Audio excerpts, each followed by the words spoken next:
जय श्री सीताराम श्रीमन्नारायण। आज हम फिर आ गए हैं।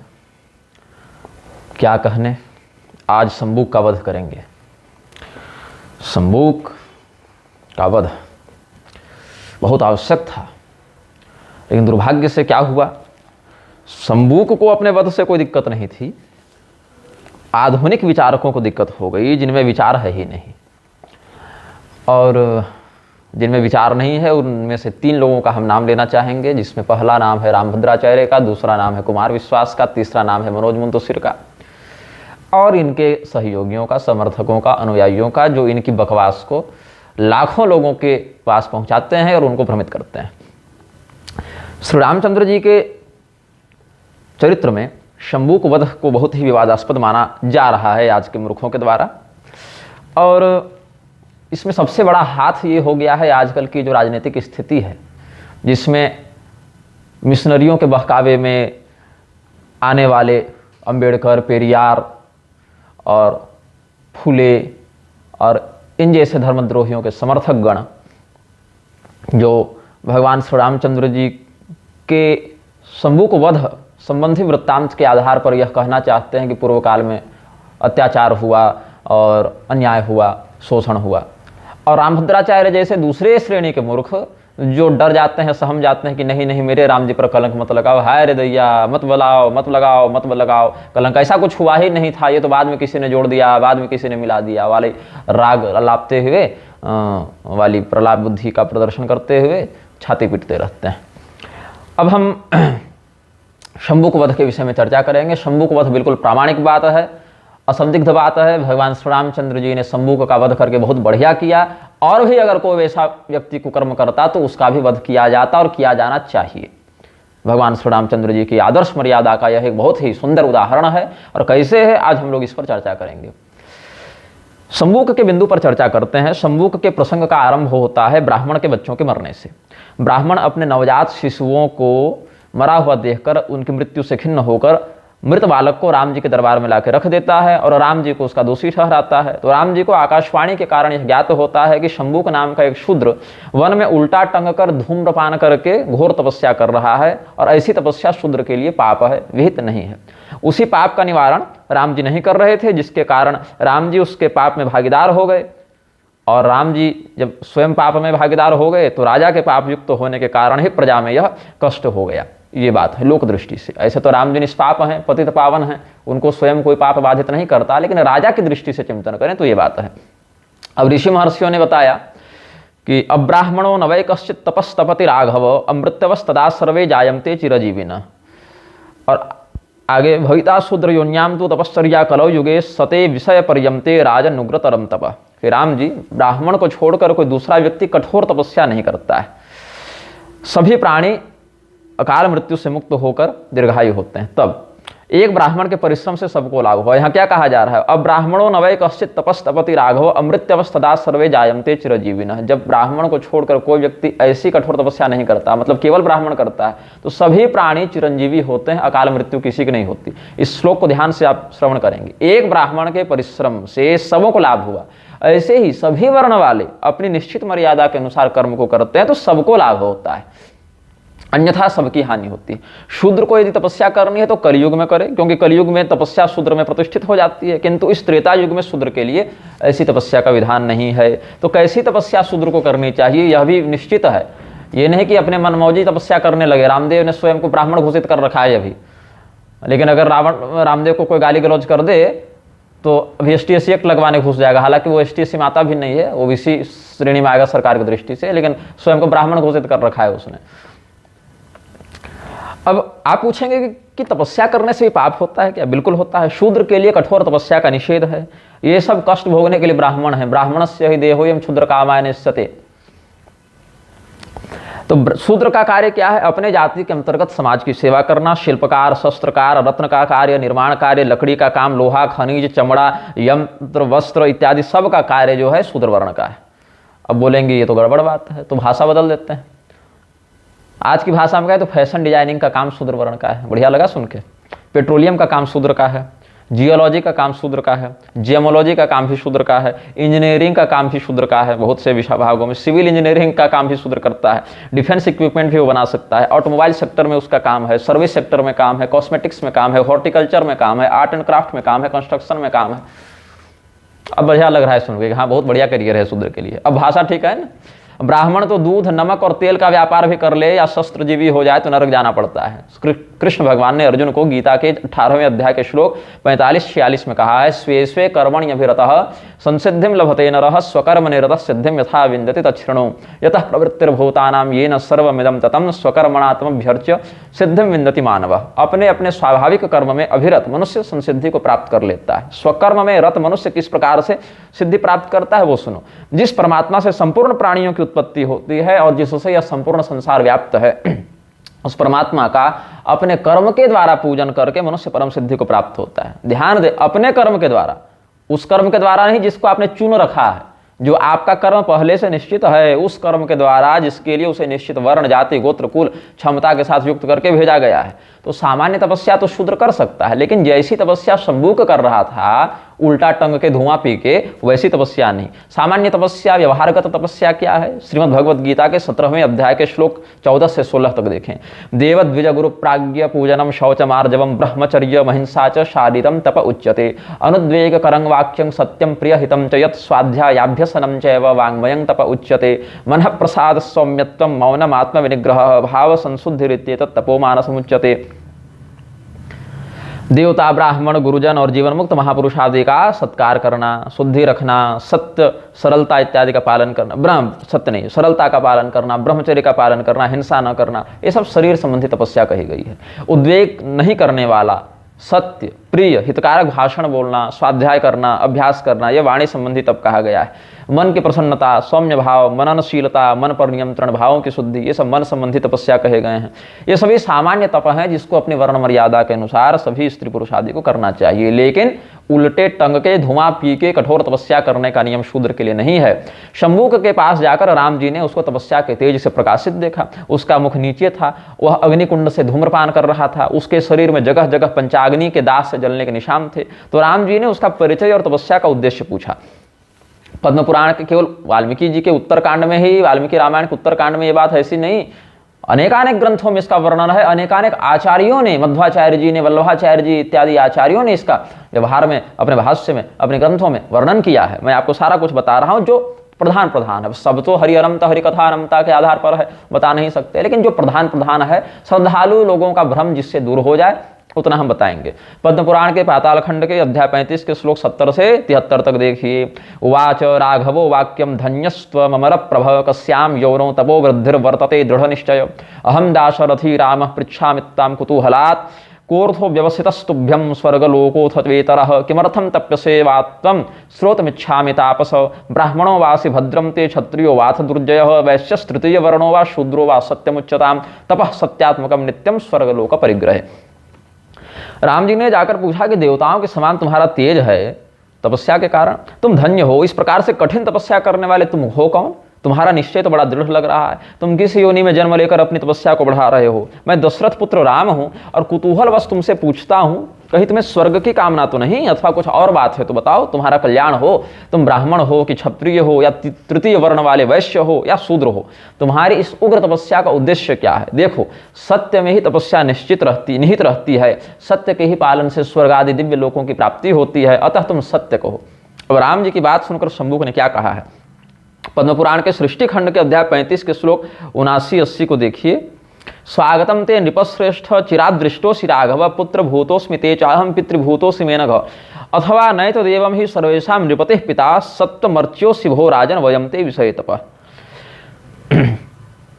शंबुक जी ने कहा, शंबुक जी इसलिए कह रहा हूं यहां पर क्योंकि उसने सत्य कहा और सत्यवादी का सम्मान होना चाहिए। आजकल के वामपंथियों के समान, फर्जी जातिवाद का नारा लगाने वाले मूर्खों के समान और उस जातिवाद से भयभीत होकर, उस आक्षेप से भयभीत होकर शास्त्रों को ही गलत और प्रक्षिप्त बताने वाले रामभद्राचार्य जैसे मूर्खों के समान शंबुक नहीं था। उसने सत्य कहा। उसने क्या कहा? हे राजाओं में श्रेष्ठ राघव, आपका स्वागत है। आपसे बहुत दिनों के बाद भेंट हुई है। चिरादृष्टोसि राघव, बहुत दिनों के बाद आपसे भेंट हुई है। बहुत दिनों के बाद कैसे भेंट हुई इसका मैं कौशिक रामायण के समन्वय से बताऊंगा, क्योंकि पहले मिल चुके थे ये दोनों। कब मिले थे, कब देखा था, वो सब बाद में बताऊंगा। मतलब पूर्व परिचित था शंभू। फिर भी राम जी ने पूछा एक बार, क्योंकि तपस्या करने जाएगा तो दाढ़ी जटा बाल बढ़े रहेंगे ना, थोड़ा पूछना चाहिए। तो हे निष्पाप राम, अनघ कहा, हे निष्पाप राम, मैं तो आपके पुत्र के समान हूं और आप मेरे पिता तुल्य हैं। अब इसमें कौन सी नई बात है? अथवा नहीं तो देवम ही सर्वेशा नृपति पिता, राजा तो प्रजा के लिए सदैव पिता तुल्य ही है। आप सत्वगुण के द्वारा पूजित हैं, मैं तपस्या का विषय बताता हूं। अब जो लोग कर्मणा वर्ण व्यवस्था मानते हैं, जन्मना नहीं, वो आगे के उत्तर पर विशेष ध्यान देंगे। तपस्या करने का कार्य विशेषतः ब्राह्मणों का है। यदि केवल कर्म से वर्ण होता तो राम जी को पूछना ही नहीं पड़ता और न ही कोई दोष की बात होती। तपस्या करने से शंभुक ब्राह्मण नहीं बन गया, अपितु राम जी के आदर पूर्वक पूछने पर शंभुक ने भी कितना स्पष्ट और विनीत भाव से निम्न उत्तर दिया है। शूद्र योनि प्रसूतो हम तप उग्रम समास्थितः, देवत्वं प्रार्थये राम स्व शरीरेण सुब्रत, न मिथ्याहं वदे भूप देवलोक जिगीषया, शूद्रम मां विद्य काकुस्थ शंभुकम नाम नामतः।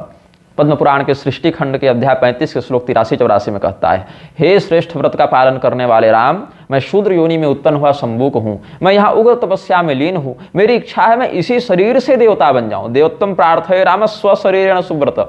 राम जी के पूर्वज थे ना महाराज त्रिशंकु, वो भी इसी शरीर से स्वर्ग जाना चाहते थे, लेकिन प्रकृति विरुद्ध होने के कारण उनको दंड मिला कि नहीं मिला? वो तो स्वयं राम जी के पूर्वज थे, हरिश्चंद्र के पिता थे, वशिष्ठ विश्वामित्र आदि ऋषियों की संगति करते थे। ऐसे श्रेष्ठ राजा को भी दंड मिला। ये नहीं कि कोई क्षत्रिय ने शूद्र का माथा काट दिया, राम जी क्षत्रिय थे, दलितों पर अत्याचार हो गया। ये तो दलित शब्द ही बहुत बड़ा फर्जीवाड़ा है। ये तो राजनीतिक स्वार्थ से उत्प्रेरित लोगों ने दलित शब्द कह दिया। और कई बार तो लोग कहते हैं हमारा ये राजा था, हमारा ये राजा था, हम इतने संख्या बल में हैं, इतने हैं, और जब रोने गाने की बात आती है तो हम दलित हैं, हम पर अत्याचार हो गया, शोषण हो गया। तो इस प्रकार के वैमनस्य से युक्त करके समाज को तोड़ा जा रहा है, भ्रमित किया जा रहा है, काल्पनिक बातों के आधार पर भरमाया जा रहा है और सत्य को प्रसारित नहीं किया जा रहा है। तो क्या कहता है शंभुक कि मैं इस तपस्या को क्यों कर रहा हूं? इसी शरीर से देवता बन जाऊं। मैं देवताओं के लोक की प्राप्ति की अभिलाषा रखता हूं। मैं झूठ नहीं बोलता। न मिथ्याहं वदे भूप देवलोक जिगीषया। मैं हे ककुस्थवंशी राम, आप मुझे शंभुक नामक शूद्र जाने, शूद्रम मां विद्धि काकुस्थ शंभुकम नाम नामतः। कितना सुंदर संवाद है। आपको कहीं शोषण या वंचना या अत्याचार दिख रहा है? लोग मरने के बाद स्वर्ग नहीं जा पाते। ये शंभुक भाई साहब इसी शरीर से देवता बनने चले थे। ये इनके वर्ण धर्म के विरुद्ध था, इसीलिए इन्हें अतिक्रमण का पाप लगता। तो राम जी पिता है ना, क्या कहा? आप पिता हैं हमारे, सर्वेशाम नृपति पिता, ये शंभुक ने स्वयं कहा है। तो कोई भी पिता अपने पुत्र को इस प्रकार से गलत रास्ते पर जाते देख सकता है क्या? विशेष करके उस स्थिति में जब स्वयं धर्म की रक्षा करने के लिए ही उनका अवतार हुआ हो। मर्त्यावतारस्त्व मर्त्य शिक्षणम, भगवान का मर्त्यावतार मनुष्यों को शिक्षा देने के लिए ही हुआ हो। और स्वयं भगवान के पूर्वज त्रिशंकु भी इस दुराग्रह के कारण स्वर्ग से भ्रष्ट करवा दिए गए थे। वो तो विश्वामित्र जी की विशेष कृपा हो गई कि लटक गए, नहीं तो बचना तो था नहीं उनको। तो विष्णु धर्मोत्तर पुराण के तीसरे खंड के अध्याय 320 के श्लोक 11-12 को देखिए। शूद्रस्त्रिरात्रम कुरुते विषये यस्य भूपतेः तस्य सीदति तद्राष्ट्रम व्याधि दुर्भिक्षतस्करैः तपः कुर्वीत शूद्रस्तु चैकद्विद्योषान्तरम यथाशक्ति द्विजश्रेष्ठास्तेन कामानुपास्नुते। जिसके राज्य में शूद्र वर्ण का व्यक्ति 3 दिन से अधिक कठोर तपस्या कर लेता है, उस राजा के राज्य में अकाल, आतंकवाद और महामारियों का प्रकोप हो जाता है। इसीलिए हे ब्राह्मणों, शूद्र को बस 1 या 2 दिन या इससे भी कम यथाशक्ति का व्रत करना चाहिए। इसी से उसकी सारी मनोकामना पूरी हो जाती है। महाभारत के अनुशासन पर्व के अध्याय 147 में भी देखिए, सपादलक्ष्य महाभारत के, तपसा शोभते विप्रो राजन्यः पालनादिभिः आतिथ्येन तथा वैश्य शूद्रोदास्येन शोभते। ब्राह्मण की शोभा तपस्या से है, प्रजा का अच्छे प्रकार से पालन करने से क्षत्रियों की शोभा है, आतिथ्य सामाजिक प्रकल्पों से वैश्य की शोभा है, और सेवा कर्म में शूद्र की शोभा है। अब शंभुक का क्या किया राम जी ने? अपने तलवार से उसका मस्तक काट दिया। इसके बाद क्या? राम जी के ऐसा करते ही ब्राह्मण के मृतपालक जीवित हो गए और राम जी के ऊपर पुष्पों की वर्षा होने लगी। और शंभुक के विषय में देवताओं ने यह कहा, उस समय देवताओं ने क्या कहा? त्वत्कृतेन हि शूद्रोयम सशरीरोभ्यगादिवम देवानां भाषितम श्रुत्वा राघव सुसमाहितः। पद्म पुराण के सृष्टि खंड के अध्याय 35 के श्लोक 90 में, हे राम जी, आपके इस कृत्य से यह शूद्र सशरीर ही दिव्य लोक को जा रहा है। देवताओं के ऐसे वचन सुनकर राम जी अत्यंत प्रसन्न हो गए। अब सशरीर से क्या तात्पर्य है यहाँ पर? उसी शरीर को राम जी ने दिव्य के रूप में परिणत किया और शूद्र शंभु को स्वर्ग दिया है। कोई नरक नहीं गया है शूद्र। यही राम जी की दिव्य लीला है कि शंभु को 2 लाभ हुए। एक तो बिना आगे परिश्रम किए स्वर्ग मिल गया, अब हो सकता है वो लटके रहता, धूम्रपान करता रहता, तो पता नहीं कितने कितने वर्षों तक वो पड़ा रहता और उसके अनधिकृत तपस्या से लोग मरते रहते, महामारी फैलती रहती। वो भी बच गए मरने से लोग, और इसको तुरंत राम जी ने स्वर्ग ही भेज दिया कि जा तो हम ही भेज देते हैं। अपग्रेड कर दिया, अद्यतित कर दिया, उसी शरीर में पुनर्जीवित कर दिया। शूद्र होकर उग्र तपस्या करने का जो पाप लगता, उसका जो दंड बनता, सो अधिकृत राजा के द्वारा दंडित होकर प्रारब्ध शुद्धि उसकी हो गई। पिता तुल्य राम पुत्र भाव रखने वाले शंभुक के प्रति इससे श्रेष्ठ उपकार वाला क्या कर सकते थे। इधर ब्राह्मण के मृत बालक भी जीवित हो गए, शंभुक की जो स्वर्ग जाने की कामना थी वो भी पूरी हो गई, शंभुक को कोई दिक्कत ही नहीं हुई। अपितु राम जी कृपा से तो जो बहुत दीर्घ काल तक उसको परिश्रम करना पड़ता, उससे वह बच गया। अब ये शंभुक वास्तव में था कौन, ये चिंतन करना चाहिए। शंभुक कोई सामान्य व्यक्ति नहीं था। जैसे रावण ब्राह्मण कुल में उत्पन्न होकर भी ब्रह्म राक्षस हो गया मातृ योनि के दोष के कारण, और पूर्व काल के लक्ष्मी जी के शाप, सनत कुमार इत्यादि के शाप, अश्विनी कुमार इत्यादि के शाप जो भागवत में वर्णित हैं, देवी भागवत में वर्णित हैं, आनंद रामायण में वर्णित है, महाभारत में वर्णित है, बहुत से ग्रंथों में वर्णित हैं ये सब बातें। तो भगवान ने उसका वध किया, उसको उद्धृत किया, उसका उद्धार किया। तो यहाँ तो कोई हल्ला करने नहीं आ रहा है कि राम जी ने ब्राह्मण मार दिया, राम जी ने ब्राह्मण मार दिया। अगर कोई कर रहा है तो स्वयं मूर्ख है। तो कोई भी असुर चाहे किसी भी रूप में आकर धर्म का विहिंसन करे, वह रावण जी के द्वारा दंडित होता। अब चाहे वह असुर ब्राह्मण के रूप में आकर रावण के नाम से प्रसिद्ध हो जाए, या हिरण के रूप में आके मारीच के नाम से प्रसिद्ध हो जाए, या शूद्र के रूप में आके शंभुक के नाम से प्रसिद्ध हो जाए। ये था कौन बोले, सदाशिव संहिता में कहते हैं कि राम जी की आज्ञा से स्वयं हनुमान जी मध्वाचार्य जी का अवतार धारण करके आए। हम बता चुके हैं इस विषय में आपको। महाभारत तात्पर्य निर्णय में भगवान मध्वाचार्य जी ने 9वें अध्याय के श्लोक 19 और 20 में क्या लिखा है, अथ शूद्र तपश्चर्या निहतम विप्रपुत्रकम उज्जीवयामास विभुर हत्वा तम शूद्र तापसम जंघनामा सुरः पूर्वम गिरिजा वरदानतः बभुव शूद्रः कल्पायुः स लोकक्षय काम्यया तपश्चचार दुर्बुद्धिरिच्छन माहेश्वरम पदम। राम जी जो हैं उन्होंने शूद्र शंभु को क्यों मारा? वास्तव में वो जंघासुर नाम का राक्षस था। जैसे मारीच हिरण का वेश बना के आया था तो हिरण थोड़ी बन जाएगा, वो तो रहेगा राक्षस ही। उसकी बुद्धि, उसकी वृत्ति, उसका उद्देश्य आसुरी है, ऐसे रावण का है। वैसे ही शंभु के रूप में जंघासुर नाम का तपस्या, असुर जंघ नाम का असुर जंघासुर तपस्या कर रहा था। तो क्या हुआ, पिछले जन्म में जंघासुर नाम का राक्षस था जो देवी पार्वती के वरदान के कारण 1 कल्प की आयु लेकर आया और शूद्र बना। 4 अरब 32 करोड़ मानवीय वर्षों की आयु थी इसकी, और उस दुर्बुद्धि ने घोर तपस्या करना आरंभ किया। क्यों? तपस्या करके वह साक्षात शिव बन जाना चाहता था, रुद्र पद को प्राप्त करना चाहता था, देवी पार्वती के साथ विवाह करना चाहता था।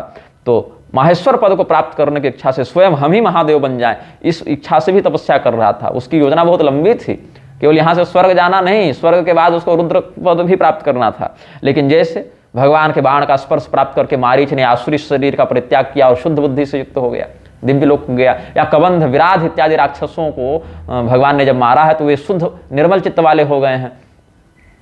ऐसे ही रावण का वध हुआ, शिशुपाल का वध हुआ, कंस का वध हुआ, भौमासुर का वध हुआ, और भी अन्य हिरण्याक्ष, हिरण्यकशिपु इत्यादि का वध हुआ। तो ये सब भगवान के, अघासुर, बकासुर इत्यादि भगवान के द्वारा उद्धृत होकर दिव्य निर्मल चित्त वाले होकर भगवान के लोक को गए या दिव्य लोकों को गए।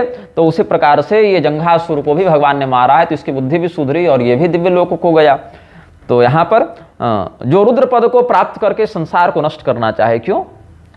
लोकक्षय काम्यया, संसार को नष्ट करने की इच्छा से वो तपस्या कर रहा था। आज आप भले बहुत बड़े वैज्ञानिक हों, लेकिन घर में संसार को नष्ट करने की इच्छा से बम बनाने लगे और प्रशासन के द्वारा आपको अगर दंडित किया जाए या अधिकृत जन आपको अगर जेल में डाल दें, तो आप क्या कहेंगे? हम वैज्ञानिक थे, हम पर अत्याचार हो गया। अरे भैया, तुम बम बना के संसार नष्ट करना चाह रहे हो, तुम अपनी बुद्धि का, विज्ञान का दुरुपयोग कर रहे हो। उसी प्रकार से शंभुक नामक शूद्र जो है वो वास्तव में जंघासुर नाम का राक्षस था, और संसार को नष्ट करने की कामना से और स्वयं महादेव बनने की इच्छा से, क्योंकि महादेव का काम है संहार करना, त्रिदेवों के अंतर्गत भगवान महादेव संहार करते हैं। तो भगवान महादेव के रूप में स्वयं को स्थापित करके संसार को नष्ट करने की इच्छा रखता था। तो जो रुद्रपद प्राप्त करके संसार की स्थिति को नष्ट करना चाहे, जिसकी तपस्या शुरू करने से ही ब्राह्मण के पुत्र मरने लग जाएं, इतना कठोर आसुरी आभिचारिक तप जिसका हो, उसको मारकर भगवान ने क्या गलत किया? और हाँ, भगवान ने उसे दिव्य शरीर से युक्त करके स्वर्ग भी तो भेजा। मारने से पूर्व भगवान का जो वार्तालाप उससे हुआ है पिता पुत्र वाला, वो हम पद्म पुराण के सृष्टि खंड आदि के आधार पर आपको हम बता ही चुके हैं। अब इसमें लोग कहते हैं कि शबरी जी की तपस्या भी तो तपस्या ही थी, उनको भगवान ने क्यों कहा क्वचित्ते वर्धते तपः, क्वचित्ते वर्धते तपः, ऐसा कुछ है ना। तो इसका कारण है कि शबरी जी उग्र तपस्या नहीं कर रही थी, वो भक्ति परक तपस्या कर रही थी, भक्ति योग और सेवा भाव का आश्रय लेकर आराधना कर रही थी। भक्ति और सेवा भाव पर चारों वर्णों के अपने अपने अधिकार सिद्ध हैं, और शबरी की साधना का तो कुछ उद्देश्य था ही नहीं कि हमको ये मिल जाए या वो मिल जाए, वो तो उद्देश्य से परे हो चुकी थी, केवल राम आ जाएं इतनी अभिलाषा उसकी थी। और इसके विपरीत शंभुक की तपस्या उग्र थी, कठोर थी।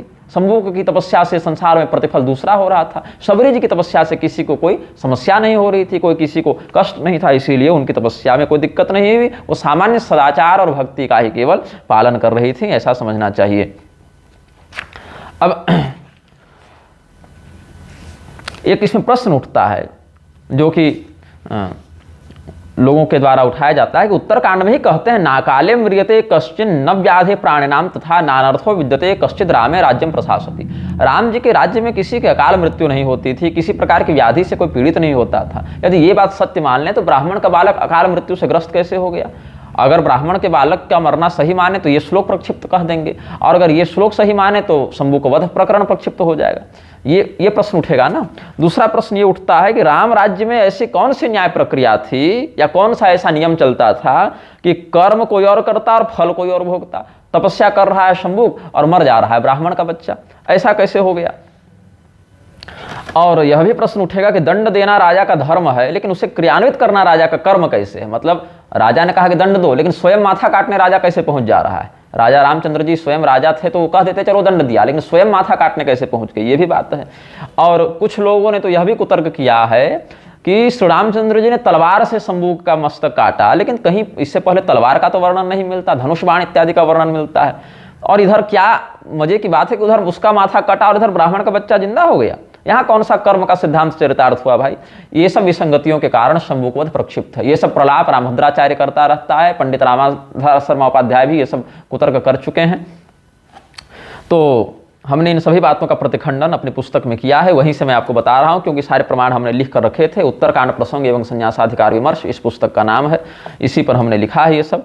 तो बात है, राम राज्य में पूर्णतः शास्त्रीय वाक्यों के आधार पर चलने वाली न्याय व्यवस्था थी। राजा के राज्य में कोई अधर्म होता है तो किसी न किसी अंग में राजा के साथ पूरी प्रजा को भोगना ही पड़ता है। अब जैसे हम जाकर आपके घर में आग लगा दें, कर्म तो हमने किया लेकिन क्षति तो आपकी हो गई ना।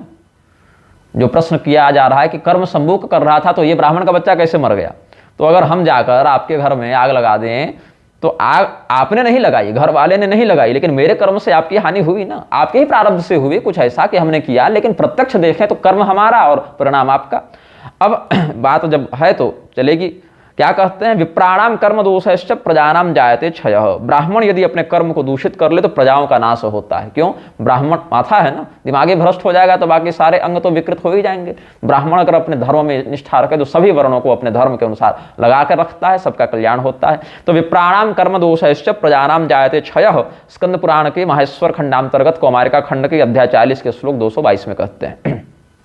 आप देखें श्रीमद् भागवत महापुराण के 10वें स्कंध के अध्याय 89 में श्लोक 23, क्षत्रबंधो कर्म दोषात पंचत्वम में गतोर्भक। एक ब्राह्मण था जिसके बच्चे मर जाते थे, जहां पर कहते हैं ना, मृत्युम विजित्य प्रधने यान सेत प्रजाम प्रभो, मैं आपके मरे बच्चों को भी लेकर आऊंगा, यमराज को जीतना पड़े तो जीतना पड़े। अर्जुन जो बच्चों को बचाने जा रहे हैं, फिर नहीं बचा पाए तो भूमा पुरुष के पास जाकर भगवान कृष्ण ने वो बच्चे मंगवाए, मतलब वहां जाकर दर्शन करवाए। ये सब श्रीमद् भागवत में प्रसिद्ध है, जो ब्राह्मण के छोटे बच्चे मर जाते थे। तो वहां क्या कहते हैं, इस क्षत्रबंधु नाम मात्र के क्षत्रिय के कर्मदोष से मेरा बच्चा मर गया। पद्म पुराण के भूमि खंड के अध्याय 28 के श्लोक 22-23 को देखिए, माता महस्य दोषेण वेनः कालात्मजात्मजः निज धर्मं परित्यज्य अधर्म निरतो भवत्। अपने नाना मृत्यु के दोष से ही वेन ने अपने धर्म का परित्याग करके अधर्म में मन लगाया। विष्णु धर्मोत्तर पुराण का आपको हम बता ही चुके हैं कि जिसके राज्य में शूद्र 3 रात्रि से अधिक कठोर तपस्या कर लेता है, उग्र तपस्या कर लेता है, उस राजा का राष्ट्र अकाल, तस्कर और रोगों से कष्ट पाता है। और वह मुनि ने महाराज सगर को, जो राम जी के पूर्वज थे, भगीरथ के पिता दिलीप, दिलीप के पिता अंशुमान, अंशुमान के पिता असमंजस, असमंजस के पिता सगर, तो राजा सगर जो बाहुक के पुत्र थे, सूर्यवंशी राजा थे, उनको राज्य धर्म का उपदेश करते हुए महर्षि औरव ने कालिका पुराण में औरव नीति के अंतर्गत अध्याय 88 के श्लोक 47-48 के अंतर्गत कहा है, यस्य राज्ये सदा शूद्र पुराणम संहिताम तथा पठन्ति स्यात् सहीन आयु राजा राष्ट्रेण सान्वयः, जिसके राज्य में सदैव शूद्र वेद संहिता और पुराण आदि का पाठ करते हैं, उस राजा की आयु का अपनी प्रजा की आयु के साथ ही नाश हो जाता है। शूद्र के लिए सदाचार ग्रंथ, स्वकर्म प्रकाशक, लोक शिक्षा इत्यादि का विधान है, खूब पढ़ें, लेकिन श्रुति पुराण आदि के विषय में उनको प्रत्यक्ष पाठ का अधिकार नहीं है। वही शूद्र जब अपने शूद्र धर्म का पालन कर लेगा, आगे बढ़ेगा, आगे बढ़कर वैश्य की योनि में जाएगा, वहां अगर वेद आदि का पाठ नहीं करेगा तो वह पतित कहलाएगा। जिसका जो अधिकार है उसके अंतर्गत पालन करना चाहिए। कर सभी लोग कर सकते हैं, लेकिन हर एक शरीर से वो काम नहीं कर सकते। जीव वेद पढ़ भी सकता है और नहीं भी पढ़ सकता है। जब ब्राह्मण पुरुष के रूप में रहेगा तो पढ़ेगा, और जब ब्राह्मणी स्त्री के रूप में रहेगा तो नहीं पढ़ेगा वही जीव। और वही जीव अगर ब्राह्मण पुरुष के रूप में रहे लेकिन उपनयन आदि से रहित हो तो वह वहां भी नहीं पढ़ सकता है। ये सब बहुत कुछ नियम है। एकलिंग पुराण के अध्याय 12 के श्लोक 117 में क्या कहते हैं, वायुदेव का वचन है, संगत्यावै पापकृन् मानवानां तुल्यम दंडम साधवः संस्पृशन्ति शुष्केण आर्द्रम दह्यते मिश्र भावा तस्मात् पापैः संगमम नैव कुर्यात्। हे नारद मुनि, वायुदेव कहते हैं एकलिंग पुराण के अध्याय 12 के श्लोक 117 में कि हे नारद, पापियों की संगति करने से सज्जनों को भी उनके बराबर ही दंड भोगना पड़ जाता है। जैसे सूखे काष्ठ के साथ गीला काष्ठ, गीली लकड़ी भी जल जाती है, अतः पापियों की संगति नहीं करनी चाहिए। और अध्याय 12 के श्लोक 128 में वायुदेव कहते हैं, कृते राष्ट्रम तथा लिप्यत्रेतायाम ग्राममेव च द्वापरे कुलमेकं च कलौ कर्ता च लिप्यते। सत्य युग में पापी का किया गया पाप पूरे राष्ट्र को लगता है, त्रेता युग में एक पापी का पाप पूरे ग्राम को लगता है, द्वापर में कुल को लगता है, और कलयुग में केवल पाप करने वाले या उसके समर्थक को ही लगता है। विष्णु धर्मोत्तर पुराण के द्वितीय खंड के अध्याय 61 के श्लोक 65 में देखिए, यस्य राज्यस्तु विषये श्रोत्रियः सीदति क्षुधा तस्य सीदति तद्राष्ट्रम दुर्भिक्षं व्याधि तस्करैः। जिस राज्य में वेदज्ञ ब्राह्मण भूख से पीड़ित होता है, उस राजा के राज्य में रोग, अकाल और तस्करों का बाहुल्य हो जाता है, प्रजा कष्ट पाती है। तो तात्पर्य है कि समाज के अलग अलग व्यक्तियों के कर्म और स्थितियों का प्रभाव पूरे समाज पर प्रत्यक्ष या परोक्ष रूप से पड़ता है। अब जब तक धर्म का पालन होता रहे तभी तक सुख और शांति संभव है। भगवान श्री रामचंद्र जी के राज्य में सामान्यतया अकाल मृत्यु नहीं होती थी, लेकिन यदि कोई हठपूर्वक मारने पर ही आ जाए, आक्रमण कर दे, तब क्या होगा? तब तो मृत्यु होगी ना। वायुदेव के अवतार या हनुमान जी के अवतार मध्वाचार्य जी ने महाभारत तात्पर्य निर्णय में स्पष्ट लिखा है कि शंभू देवत्व प्राप्त करके लोक संहार की कामना से तप कर रहा था। अब प्रहार को झेलने की सबसे कम शक्ति किसमें है? बालक में है। आपको एक लाठी मार दे आप न मरे, लेकिन कोई 4-5 साल के बच्चे को मार दे तब तो वो मर जाएगा ना। तो इसीलिए जब वो संसार को मारने के लिए तपस्या कर रहा था तो सबसे पहले प्रभाव किस पर पड़ा? बच्चे पर पड़ा। फिर धीरे धीरे बच्चे पर पड़ेगा, स्त्री पर पड़ेगा, बूढ़े पर पड़ेगा, फिर जवान पर पड़ेगा। सहन शक्ति की दृष्टि से देखें। और राम जी ने राजा बनने के बाद भी कई युद्ध लड़े हैं। ये भी वैक्मांत्रिक युद्ध था। अब किसी के बच्चे को आप जहर खिला दें तो मरेगा ना। जब सामान्यतया कोई नहीं मरेगा, लेकिन जब उत्प्रेरक घातक प्रहार किया जाए तो मरेगा। दंड देने में ही क्रियान्वित करने का भाव भी छिपा है। आप महाभारत इत्यादि का प्रसंग देखें तो राजा को बनाया क्यों गया? ताकि वो प्रजा के अधर्म को नियंत्रित करने के लिए उन्हें दंडित करें। राज्याभिषेक के समय भी राजा में सभी देवताओं का वास होता है, जिसमें दंडधारी यमराज का भी न्यास करना चाहिए। राजा केवल न्यायाधीश नहीं है कि निर्णय सुना दिया और काम कोई और करे, राजा स्वयं दंड भी दे सकता है।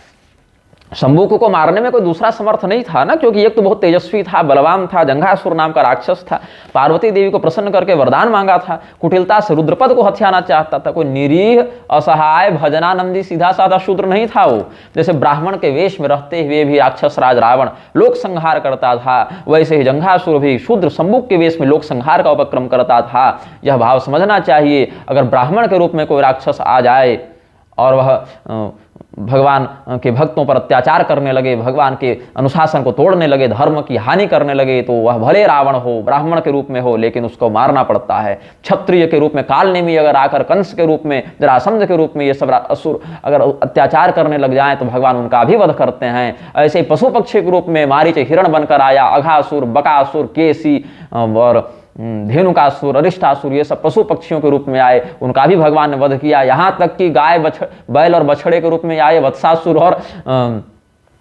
अरिष्टासुर को तो छोड़ा ही नहीं भगवान ने। वैसे ही शूद्र सम्मुख के रूप में जब जंघासुर आया तो उसका भी भगवान ने वध किया। ये सीधी सीधी बात न रामभद्राचार्य की मंद बुद्धि में धंसती है, न कुमार विश्वास और मनोज मुंतशिर को समझ में आता है, और वामपंथियों को तो केवल गाली बकना है। तो उसके उद्धार के लिए सीधे भगवान को ही हस्तक्षेप करना पड़ा। राजा पृथु स्वयं पृथ्वी देवी को दंड देने के लिए तत्पर हुए थे कि नहीं? कलयुग को दंड देने के लिए स्वयं राजा परीक्षित तत्पर हुए थे कि नहीं? राम जी स्वयं कहते हैं क्षत्रिय धार्यते चापो नार्त शब्दो भवे देती। वाल्मीकि रामायण के अरण्य कांड में 10वें सर्ग में क्या कहते हैं राम जी? क्षत्रिय इसीलिए धनुष धारण करता है कि किसी के मुख से दुख भरी कराह न निकले, मतलब कोई पीड़ित न हो, किसी के ऊपर अत्याचार न हो। क्षत्रिय धार्यते चापो नार्त शब्दो भवे देती। और जो लोग यह कुतर्क करते हैं कि राम जी तो धनुष बाण ही धारण करते थे, तलवार चलाते ही नहीं थे, उनको समझना चाहिए कि आनंद रामायण में जो श्री राम रक्षा स्तोत्र है उसमें आपने पढ़ा है कि नहीं पढ़ा है कि सन्नद्ध कवची खड़गी चाप बाण धरो युवा गच्छन मनोरथान नश्च राम पातुस लक्ष्मण। और भगवान का स्वरूप कैसा है? सासितूर्ण धनुर्बाण पाणिम नप्तम च रामतकम।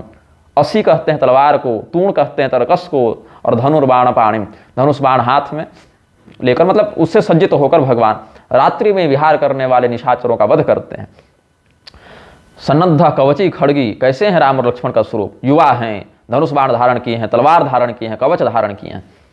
और वाल्मीकि रामायण के अरण्य कांड के 70 सर्ग को देखें। ततस्तौ देश कालज्ञौ खड़गाभ्यामेव राघवौ अच्छिन्दतां सुसंहृष्टौ बाहु तस्यांश देशतः दक्षिणो दक्षिणं बाहु मसक्तमसिना ततः चिच्छेद रामो वेगेन सव्यम वीरस्तु लक्ष्मण। देश काल को जानने वाले राघवों ने, मतलब राम लक्ष्मण दोनों भाइयों ने कबंध की दृढ़ भुजाओं को तलवार से काटा और कंधे से काट के अलग कर दिया। और शीघ्रता से राम जी ने उसके दाहिने हाथ को तलवार से काटा और लक्ष्मण जी ने, वीर लक्ष्मण ने बाएं हाथ को काटा। और खड्ग मिला कहाँ? बोले अगस्त जी ने दिया था। अग्नि पुराण के अध्याय 7 के श्लोक 2 में देखिए, अगस्त्य भ्रातरम नत्वा अगस्त्यम च प्रसादतः अगस्त्यम तत्प्रसादतः धनुः खड्गम च संप्राप्य दंडकारण्यमागतः जनस्थाने पंचवट्याम सतो गोदावरी तटे। और वाल्मीकि रामायण के अरण्य कांड के 12वें सर्ग में भी देखिए, जहां अगस्त जी ने उनको बहुत बड़े बड़े दिव्यास्त्र दिए हैं, वहां खड्ग भी दिया है।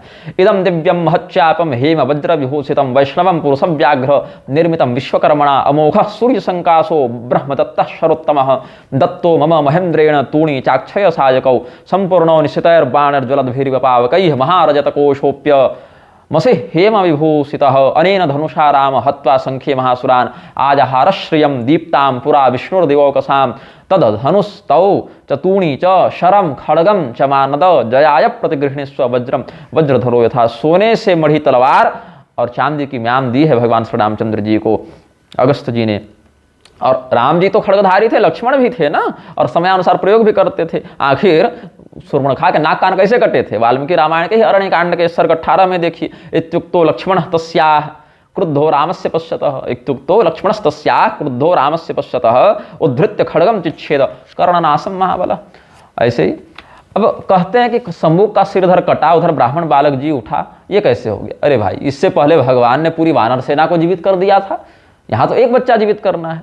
आप ही नहीं, वशिष्ठ जी भी इस बात को आश्चर्य ही मानते हैं, क्योंकि भगवान की लीला से बड़े बड़े ऋषियों को भी आश्चर्य हो जाता है। वशिष्ठ जी ने स्वयं निम्न बात कही है पद्म पुराण के सृष्टि खंड के अध्याय 35 के श्लोक 52 से 56 तक देखिए। यस्या धर्मम कार्यम वा विषये पार्थिवस्य हि पुरे वा राजसारदूल कुरुते दुर्मतिर्नरः क्षिप्रं स नरकं याति यावदाभूत संप्लवम् चतुर्थं तस्य पापस्य भागमश्नाति पार्थिवः सत्वं पुरुषशार्दूल गच्छस्व विषयं स्वकं दुष्कृतं यत्र पश्येथास्तत्र यत्रं समाचर एवं ते धर्म वृद्धिश्च बलस्य वर्धनम तथा भविष्यति नरश्रेष्ठ बालस्यास्य च जीवनम नारदे नैव मुक्तस्तु साश्चर्यो रघुनंदन। क्या कहते हैं वशिष्ठ जी? जिस राजा के राज्य में अधर्म या दुष्कृत्य होता हो, जिसके नगर में कोई व्यक्ति दुर्मति से युक्त होकर कर्म कर रहा हो, वह राजा शीघ्र ही नरक को जाता है। जब तक उस पाप का निवारण नहीं हो जाता तब तक वह राजा उस पाप का चतुर्थांश 25% भोगते रहता है। इसीलिए राम, आप शीघ्र जाएं और निरीक्षण करके देखें कि आपके राज्य में हो क्या रहा है, और जहां गलत होते देखें उसका प्रतिकार करें।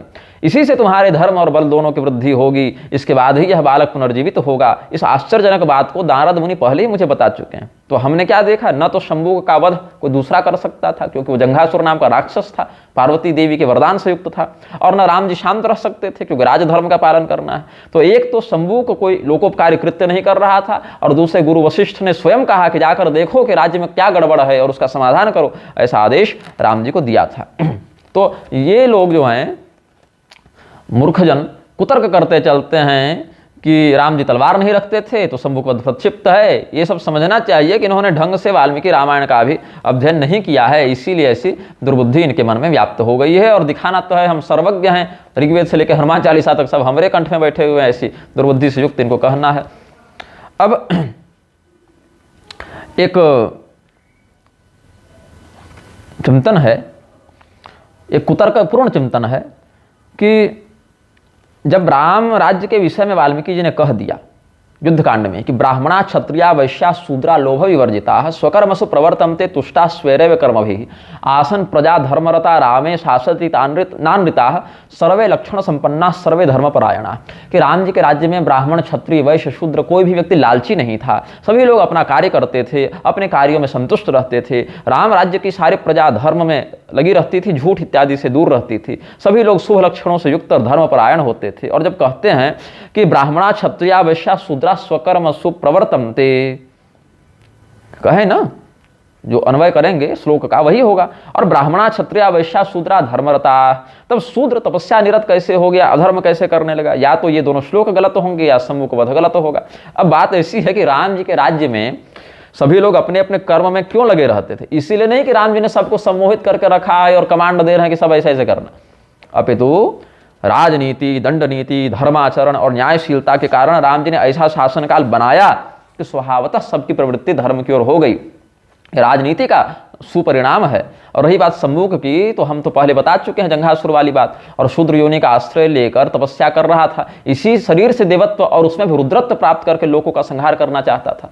अब आप अपने घर में कितना भी अनुशासन रखें, अगर कोई बाहरी व्यक्ति आक्रमण कर दे तो शांति भंग होने लगती है ना। सभी वर्णों के लोग तो अपने कार्य में राजा दशरथ के काल में भी रहते थे। उसका राजा दशरथ, उनका कार्य भी धर्मपरायणता के लिए प्रसिद्ध था। राजा दशरथ के राज्य काल में भी अयोध्या की बड़ी प्रशंसा की गई है, लेकिन एक मंथरा वहां हो गई थी।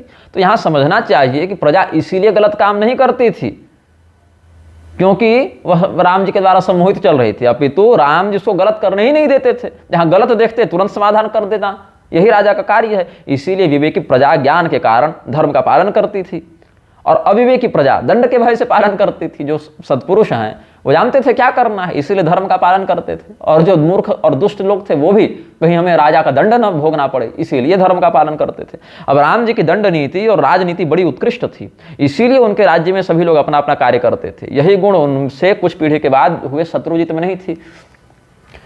जो पुष्य के पौत्र थे ना, शत्रुजित और सुदर्शन, सिंहध्वज था उनके पिता थे, तो दुर्गा देवी को प्रकट होकर उनका संहार करना पड़ा। यह कथा देवी भागवत में वर्णित है। यह कथा आपको कामबीज महात्म्य के अंतर्गत सुदर्शन प्रसंग में मिल जाएगी देवी भागवत में। हमारी केदारनाथ में जो कथा हुई थी वो उसका वीडियो आपको यूट्यूब फेसबुक पर उपलब्ध होगा। राम जी ने प्रजा को अधर्म का अवसर ही नहीं दिया और जिसने अधर्म का प्रयास किया उसको सम्मुख की भांति समुचित दंड दिया। धर्म और अधर्म को जानने के लिए वे रात्रि को भ्रमण करते थे। राम जी को घर में बैठे नहीं रहते थे कि प्रजा बैठे बैठाए धर्म में लगी रहेगी। राम जी ने सिद्ध किया है कि कोई व्यक्ति अपराध करेगा तो दंड मिलेगा। इसीलिए राम राज्य की आशा करने वाले को साम दाम दंड भेद में उचित प्रयोग की विधि आनी चाहिए। किसी अधर्म में लगे रहने वाले व्यक्ति को राम जी सम्मुख की भांति ही तुरंत दंडित करते थे। इसीलिए उनके राज्य में सभी अपने अपने कार्य में लगे रहते थे। ये बात है। राम जी ने पहले भी अधर्म करने वाले ताड़का को, बाली को, समुद्र को दंडित किया है। समुद्र ने समय पर क्षमा मांग ली तो बच गया। इसी दंड नीति के कारण राम राज्य में सब धर्म में लगे रहते थे। और बात रही श्लोक की, है ना, जो कह रहे हैं युद्धकांड वाले, तो ऐसा भ्रम और भी स्थानों पर हो सकता है। उदाहरण के लिए कई मंथरा से अयोध्या कांड के 8वें सर्ग में कहती है, यथा में भरतो मान्यस तथा भूयोपि राघव कौशल्या तो उत्तम च सुहि शुश्रूषते हिमाम कौशल्या तो तिरिक्तम च सुहि शुश्रूषते हिमाम राज्यम यदि ही रामस्य भरतस्यापि तत्तदा मन्यते ही यथात्मानं तथा भ्रातृश्च राघव। क्या कहती हैं कई कि जैसे मुझे भरत प्रिय हैं वैसे ही राम भी प्रिय हैं। राम तो कौशल्या से भी बढ़कर मेरी सेवा करते हैं। यदि राम को राज्य मिलता है तो भरत को ही मिला, ऐसा समझना चाहिए, क्योंकि सभी भाइयों को राम अपने ही समान मानते हैं। अब कोई व्यक्ति पूर्वापर विचार किए बिना यहाँ संदेह करके कहे कि कैकेयी ने तो वनवास दिलाया था, तो ऐसी बात कर ही नहीं सकती, इसीलिए यह श्लोक ही गलत है। तो कितनी विचित्रता की बात है। ऐसे ही सर्वधर्म पालकों का श्लोक गलत नहीं है कि चारों वर्ण अपने अपने धर्म का पालन करते थे, पितु कुतर्कियों का दृष्टिकोण ही गलत है। सभी लोग धर्म में लगे रहते थे, इसीलिए सम्मुख अधर्म नहीं कर सकता। फलतः सम्मुख वध काल्पनिक और प्रक्षिप्त घटना है, ये बात नहीं है। बात ये है सम्मुख जैसे अधर्म करने वाले को दंड मिलता था, इसीलिए सभी लोग धर्म में लगे रहते थे, इसीलिए सम्मुख वध प्रामाणिक है, प्रक्षिप्त नहीं है। अब एक और इसमें कहते हैं, जो हमने कहा उत्तरकांड का एक श्लोक उठाकर लोग आक्षेप करते हैं कि नाकाले म्रियते कश्चित न व्याधि प्राणिनाम तथा नानर्थो विद्यते कश्चित रामे राज्यम प्रशासति। राम जी के राज्य में तो कोई व्यक्ति अकाल मृत्यु से नहीं मरता था, किसी प्रकार की व्याधि से पीड़ित नहीं होता था। यदि ये श्लोक सत्य मान लें तो ब्राह्मण का बालक कैसे मर गया बचपन में, और अगर ब्राह्मण के बालक को मरना सही मान लें तो महर्षि वाल्मीकि का ये श्लोक गलत हो जाएगा। तो कुछ एक तो मिलावटी होगा ना भाई, ऐसी बात भी नहीं है। देखिए तुरंत अपनी बुद्धि में जहां थोड़ी सी बात न आए उसको सीधे मिलावटी और प्रक्षिप्त घोषित कर देते हैं ये लोग, जबकि वाल्मीकि जी ने समाधि की स्थिति में इस राम कथानक का दर्शन किया और लिखा है। बात ऐसी है, अकाल मृत्यु नहीं होती थी, लेकिन बालकों के ऊपर अगर कोई विष का प्रयोग कर दे, अग्नि का प्रयोग कर दे, मारण का प्रयोग कर दे और बच्चा मर जाए तो क्या कहेंगे? बच्चे मरेंगे ना। कहीं को जानबूझकर किसी कमरे में आपको बंद करके जहरीली गैस छोड़ दे और विषयुक्त भोजन दे दे तो आप मरेंगे ना, बच्चे तो मरेंगे ना। तो शंभुक ने जब तपस्या ही की, संकल्प ही लिया कि सारे लोग मरने लगे, तो उसके मंत्र शक्ति के प्रभाव से, तपशक्ति के दुष्प्रभाव से लोग मरने लगे। इसीलिए राम जी ने अविलंब संज्ञान लिया और समाधान किया। अब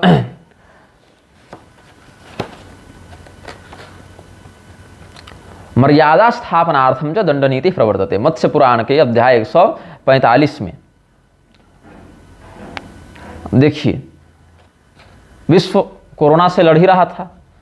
जब एक वायरस कहीं किसी एक व्यक्ति और संस्था ने बनाया तो पूरा विश्व कैसे त्रस्त हुआ। जैसे प्रश्न करते हैं आरोपी लोग कि शंभुक एक व्यक्ति तपस्या कर रहा था तो सब कैसे मरने लगे। भाई कोरोना का वायरस भी तो किसी एक व्यक्ति या संस्था ने कहीं बनाया था, लेकिन पूरे विश्व में लोग मरने लगे ना।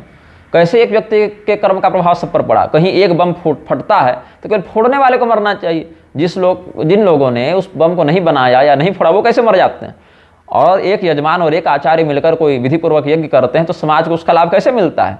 कोई भी कर्म सदैव वैयक्तिक नहीं होता, कुछ सार्वजनिक प्रभाव वाले भी होते हैं। कोई आतंकवादी कहीं बम फोड़े तो उसकी भौतिक ऊर्जा से लोग मरते हैं। ऐसे ही शंभुक की लोक संहारक तप की सूक्ष्म ऊर्जा से भी बच्चे मरने लगे थे। यह सामान्य सी बात दुष्ट बुद्धि कुतर्की अशास्त्रज्ञों को समझ में नहीं आती है।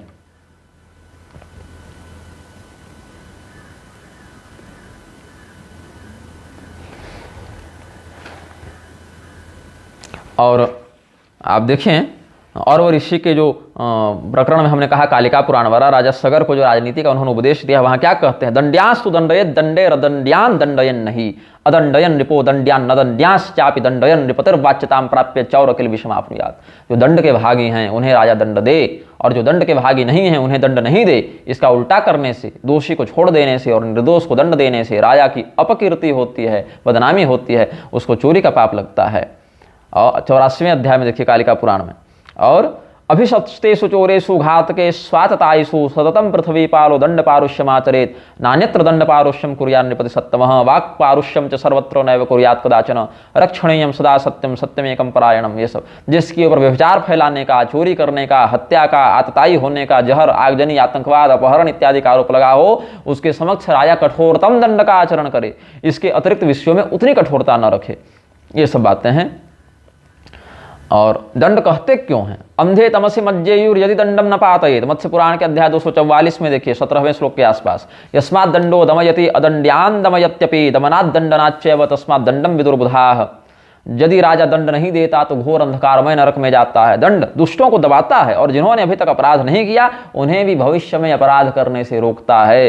दमन करने से ही विद्वानों ने इसे दंड कहा है। और मत्स्य पुराण के अध्याय 244 में वहीं पर शुरुआत ही देखिए आप, उसी अध्याय का प्रारंभ देखिए तो दंड प्रणयनार्थाय राजा सृष्ट स्वयं हुआ।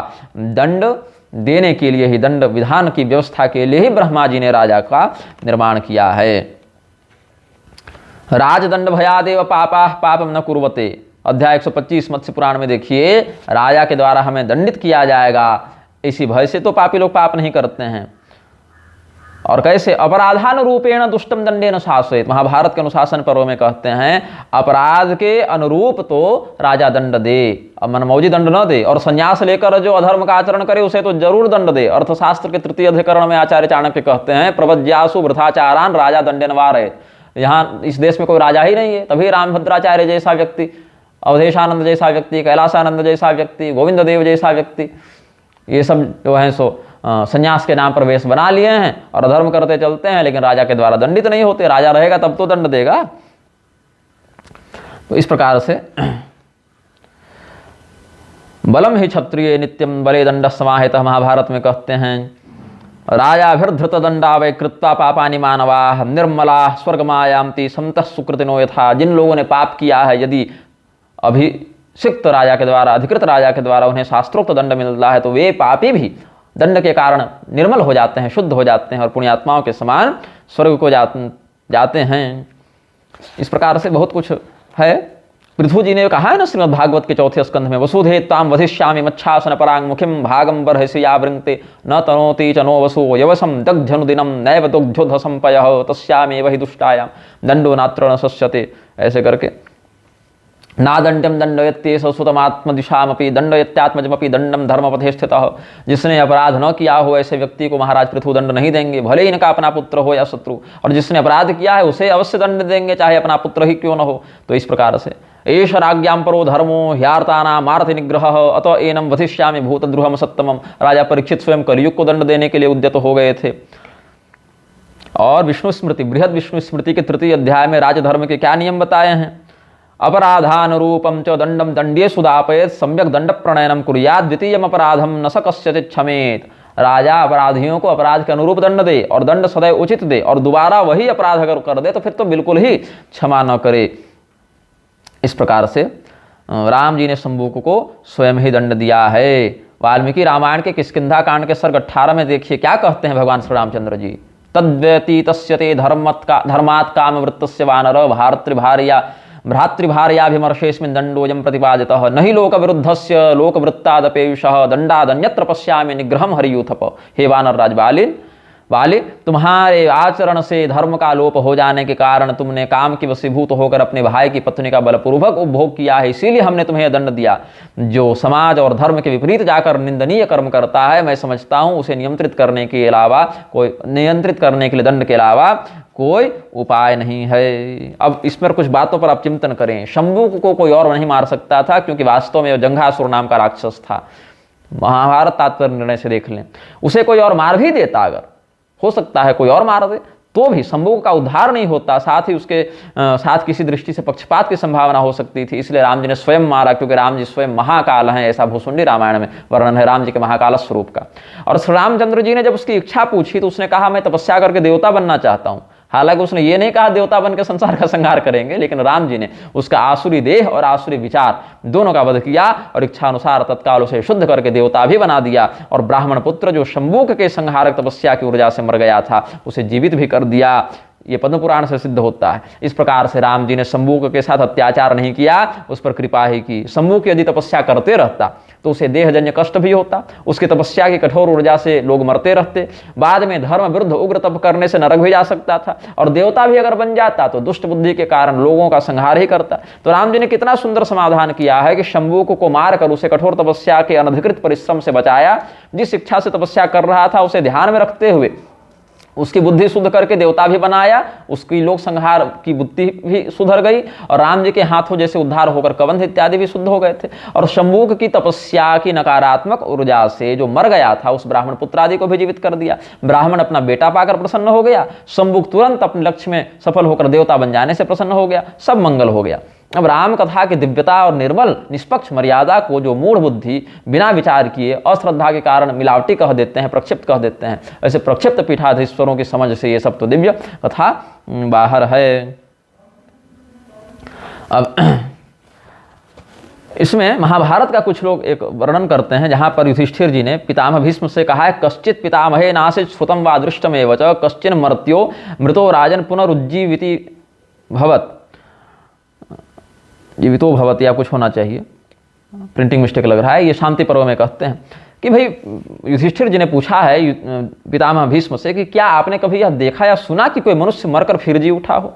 तब एक छोटी सी कथा है, नैमिषारण्य में एक गीध और गीदड़ का संवाद है। कोई ब्राह्मण बालक मर गया था काल मृत्यु में, उसके पिता और बंधु बांधव स्मशान ले जाकर शोकाकुल हो गए, और स्मशान भूमि में डालने के बाद भी वापस नहीं लौट पा रहे थे। तो गीध ने आकर कहा कि तुम वापस चले जाओ भाई, स्मशान में तो हजारों लोग आते ही रहते हैं मृतक शव लेकर, और कोई दोबारा जिंदा तो होता नहीं, अब तुम्हारा बेटा जिंदा तो होगा नहीं, तुम लौट जाओ।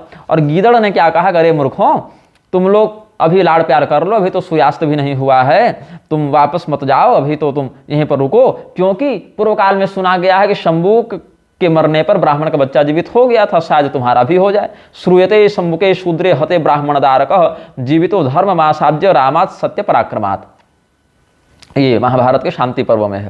तो दोनों का अपना स्वार्थ था। हुआ क्या था, गिद्ध जो है वो रात्रि से पहले उस बच्चे को खा लेना चाहता था, क्योंकि रात्रि होगी तो सियार और लकड़बग्घे सब पहुंच जाएंगे, और सियार चाहता था कि ये रात्रि के बाद हम इसको खाएं, गिद्ध इत्यादि अपने अपने स्थान में चले जाएंगे। तो दोनों अपने अपने स्वार्थ में थे।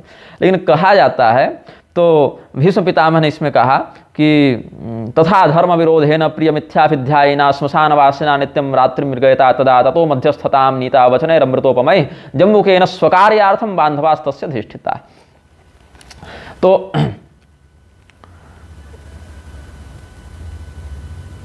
इस पर कुछ लोग कुतर्क कहते हैं कि धर्म विरोधी तथा धर्म विरोधेन प्रिय मिथ्याभिध्यायिना, कि भीष्म पितामह कहते हैं कि वह जो सियार कह रहा था वो धर्म के विरुद्ध था और सुनने में तो प्रिय था, लेकिन ये मिथ्या वचन था उसका। और मिथ्या वचन के आधार पर कहते हैं श्रूयते शंभुके शूद्रे हते ब्राह्मणदारक, मतलब शंभु के मरने और ब्राह्मण बालक के पुनर्जीवित होने की बात मिथ्या है, नकली है ये बात, क्योंकि सियार के वचन को तो मिथ्या बताया है। तो इसीलिए कहना चाहिए कि शंभुक वध की कथा महाभारत काल से ही मिथ्या के रूप में प्रचारित है।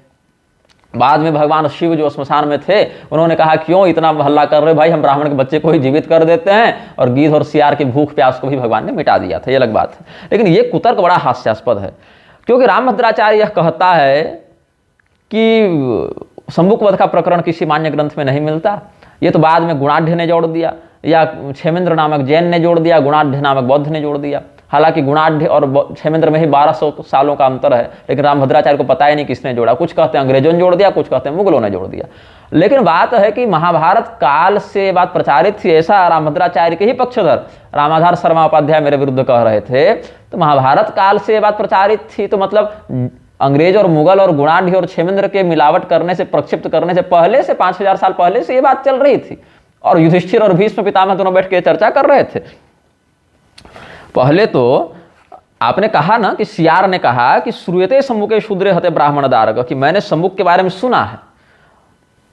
अब ये बड़ी विचित्र बात है। अब सियार तो यही कहेगा ना कि मैंने सुना है, सियार थोड़े कहेगा कि हम स्वयं बैठकर पढ़ रहे थे रामायण। अब सियार है, पशु है, वो तो सुनेगा ही ना, वह तो श्मशानवासी पशु है। लेकिन अगर महाभारत काल में भी सियार जैसा व्यक्ति भी ये बात जानता है, और महाभारत काल में भी तो भीष्म पितामह ने बताया ये घटना उससे पहले की है, उस समय अगर सियार जैसे पशु पक्षी भी इस बात को जानते थे, इसका अर्थ है घटना बहुत प्रसिद्ध थी और लोग उस समय भी जानते थे।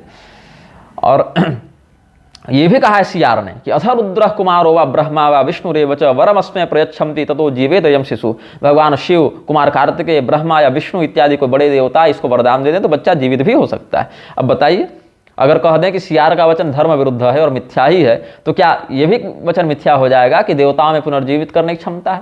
क्या कह दें कि देवता पुनर्जीवित नहीं कर सकते? और अंत में तो प्रसंग के ही अंत में शिव जी ने बच्चे को जीवित भी कर दिया था। ये होना चाहिए। शंभुक जो है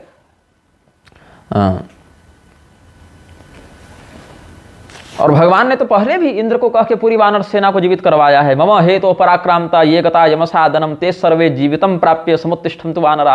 वाल्मीकि रामायण के युद्ध कांड के 123वें सर्ग में देखिए।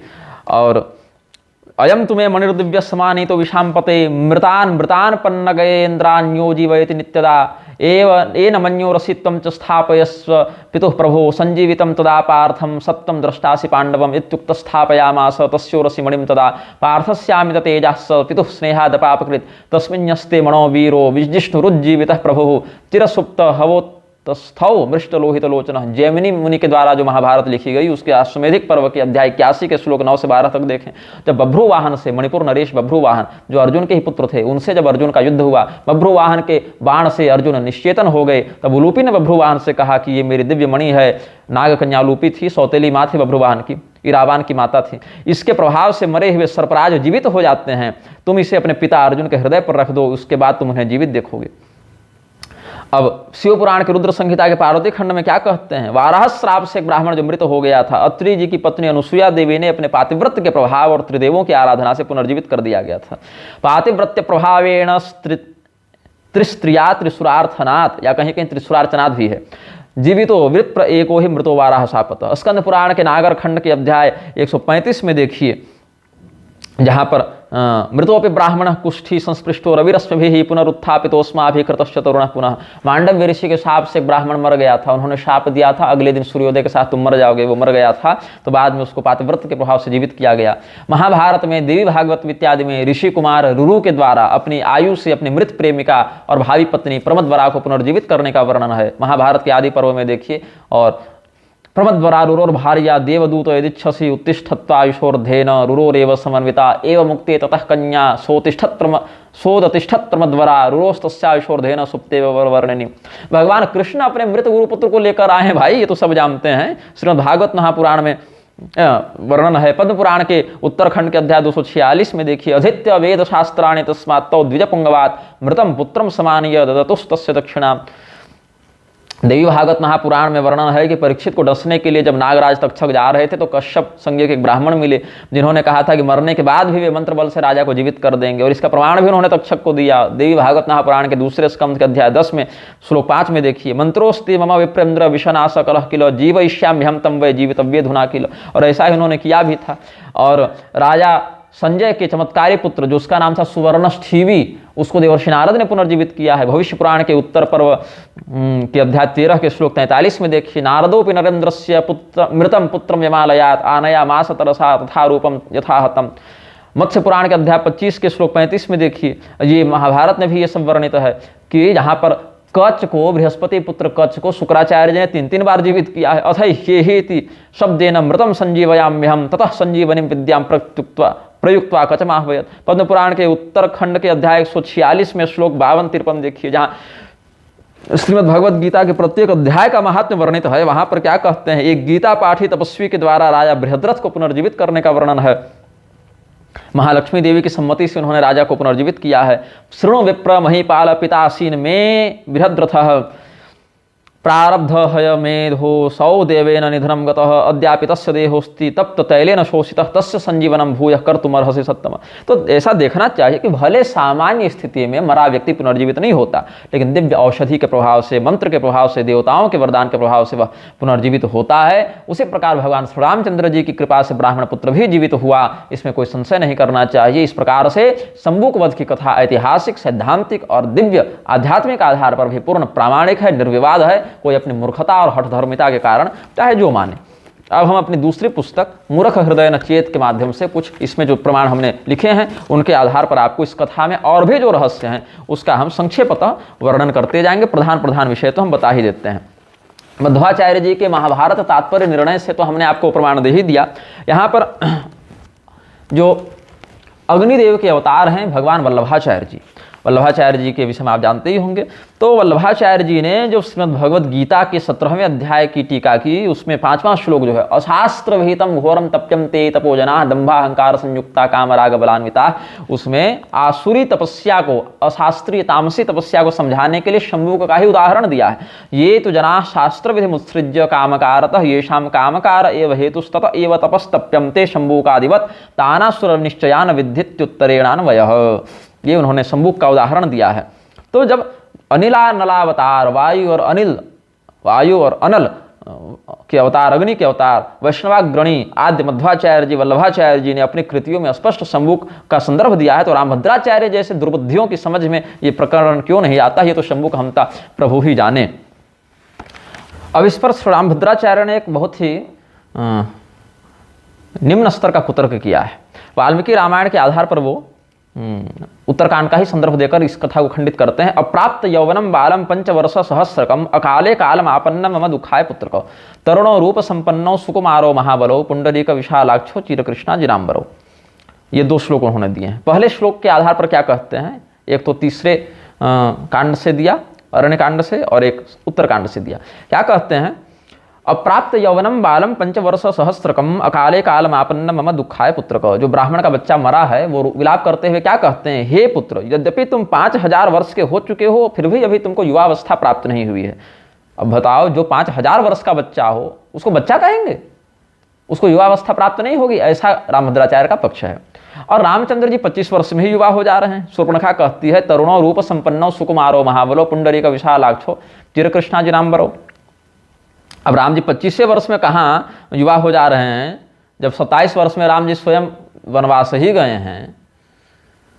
रामम पंचदशे वर्षे षोडशां चैव मैथिलीम, राम जी का विवाह 15वें वर्ष में हुआ और उषित्वा द्वादश समा के आधार पर 12 वर्ष वो अयोध्या में रहे, 27वें वर्ष में राम जी का वनगमन हुआ। तो 25 वर्ष में शूर्पणखा कहाँ से कह रही है, ये रामभद्राचार्य को समझना चाहिए था, लेकिन वो कुतर्क किए हैं अपनी पुस्तक में जो उन्होंने मेरे विरुद्ध लिखी है। और तो ये कहते हैं कि राम जी जो हैं वो युवा हो गए और 5000 वर्ष का ब्राह्मण का बालक बच्चा ही रह गया। तो ये सब बातें विरोधाभासी हैं, ऐसा सोचना चाहिए। ये रामभद्राचार्य का कुतर्क है। अब हम बताते हैं ऐसा क्यों हुआ। 5000 वर्ष का होकर भी ब्राह्मण का बालक युवा क्यों नहीं हुआ, यहाँ सामान्य सी बात है। 10 रोटी खाकर मनुष्य का पेट भर जाएगा, हाथी का पेट नहीं भरेगा। कलयुग में 100 वर्ष का आयु प्रमाण है, किंतु वह त्रेता युग था और त्रेता युग में राम राज्य में सतयुग की स्थिति आई थी, ऐसी बात भी है। त्रेता युग में राजा दशरथ 60,000 वर्ष की आयु वाले थे और सतयुग में तो लोगों की सामान्य आयु ही 1 लाख वर्ष की थी। ऐसे बहुत से शास्त्र वाक्य उपलब्ध हैं। तो इस अनुसार कलयुग और सतयुग के अनुपात में आयु देखें तो 1 लाख में 5000 वर्ष ही जीना, मतलब 5% जीना। कलयुग के अनुसार देखें तो 100 वर्ष की आयु में बालक बस 5 वर्ष ही जीवित रहा। 1 लाख वर्ष की किसी की आयु हो और 5000 में मर गया हो तो 5% जिया। जैसे कलयुग में किसी की आयु 100 वर्ष हो मनुष्य प्रजाति में और 5 वर्ष में ही मर जाए तो 5% जिया। तो त्रेता युग के अनुसार देखें राजा दशरथ आदि के 60,000 वर्ष की आयु की तुलना में 5000 वर्ष जीने वाला बालक तो लगभग 8 वर्ष जी पाया, और 100 वर्ष के अनुसार देखें तो 8 वर्ष ही जी पाया। तो 8% जी पाया और 100 वर्ष के अनुसार 8 वर्ष ही जी पाया। तो राम जी का जो राज्यकाल है इस पर हम आनंद रामायण से राज्यकांड के पूर्वार्ध 10वें सर्ग में जहाँ पर ये कथा वहाँ भी वर्णित है, वहाँ ब्राह्मण बालक की आयु 5 वर्ष ही लिखी हुई है। मैं आपको बताता हूँ। अथय कदा तु साकेत वासिनो भूसुरस्य च पंचत्वं पंचवर्षीय पुत्र प्राप्त शिशुप्रिय तदा विप्रस्य पत्नीकस्तत्प्रेत मरुणोदये राज्यद्वारम समानीय रुरोदुच्चय स्वरैर्मुहुः। ब्राह्मण में यहाँ पर जो कथा वर्णित है सपत्निक कथा वर्णित है। ब्राह्मण में अकेले कष्ट का यहाँ वर्णन नहीं, ब्राह्मण का कष्ट सपत्निक था, क्योंकि बच्चा दोनों का होता है ना भाई, माता पिता दोनों का बालक होता है। तो एक समय अयोध्या में एक ब्राह्मण के 5 वर्षीय बालक की मृत्यु हो गई, क्योंकि 1 लाख की तुलना में देखें तो 5,000 वर्ष वो जिया था, इसीलिए 5% जिया। और 100 की पश्चिम शरदशतम अगर कहें, जीवे में शरदशतम अगर कहें, तो उस अनुसार 5 वर्ष का ही बच्चा मरा। 100 वर्ष के अनुपात में देखें तो अनुपात यहाँ पकड़ना है। तो ब्राह्मण के 5 वर्षीय बालक की मृत्यु हो गई। सवेरा होते हुए ब्राह्मण दंपति बच्चे के शव को लेकर राजद्वार पर आए और बड़े जोर जोर से रोने लगे। तो भगवान ने सभी बातों की पूछताछ की, क्या हो गया, आपको क्या कष्ट है। तो पता चला इनका बालक मर गया है। तो भगवान पुष्पक विमान पर बैठकर जाने ही वाले थे, तब तक क्या होता है, तावत ददर्श पुरतः पौर संवेष्टितां स्त्रियं स्वमप्य परम श्रृंग वेरतश्च समागतम रामं दृष्ट्वा पुष्पकस्थं रुदति ब्राह्मणी पुरः दीर्घस्वरेण प्रोवाच हस्ताभ्यां हृदि ताड़यसा राम राम महाबाहो ते राज्ये गत भर्तृका अहम जातास्मि तद्दोषान् मां दृष्ट्वा तुम न लज्जसे। क्या कहते हैं, अब कुछ लोग यह कुतर्क करते हैं कि शूद्र का माथा कट गया और ब्राह्मण का बच्चा जिंदा हो गया, ये घनघोर जातिवाद है ना। आखिर एक ब्राह्मण के बच्चे को जिंदा करने के लिए शूद्र का माथा काटना पड़ा, इससे बड़ा शोषण क्या हो सकता है। लेकिन इन घटनाओं को आप और ध्यान से सुने, पढ़ें, जाने, देखें, तब समझ में आएगी बात। राम जी ने क्या देखा कि एक स्त्री को चारों ओर से बहुत से पूर्ववासी घेरे हुए हैं। ब्राह्मण का बच्चा तो मर ही गया, लेकिन राम जी क्या देख रहे हैं कि और भी एक स्त्री आ रही है जिसको चारों ओर से बहुत से पूर्ववासी घेरे हुए हैं। उसके आगे श्रृंगवेरपुर की ओर से ये लोग आ रहे थे। एक और शव यात्रा आ रही है। स्त्री ने जब राम जी को पुष्पक विमान पर बैठे देखा तो अपने हाथों से छाती पीट कर कहने लगी, हे राम तुम्हारे राज्य काल में विधवा होकर हम यहाँ आई हैं, मुझे इस दशा में देखकर तुम्हें लाज नहीं आती। अब भगवान शब्द क्या कर रहे हैं, भगवान अब कोई भी विलाप करेगी तो ऐसे ही शब्दों का प्रयोग करेगी।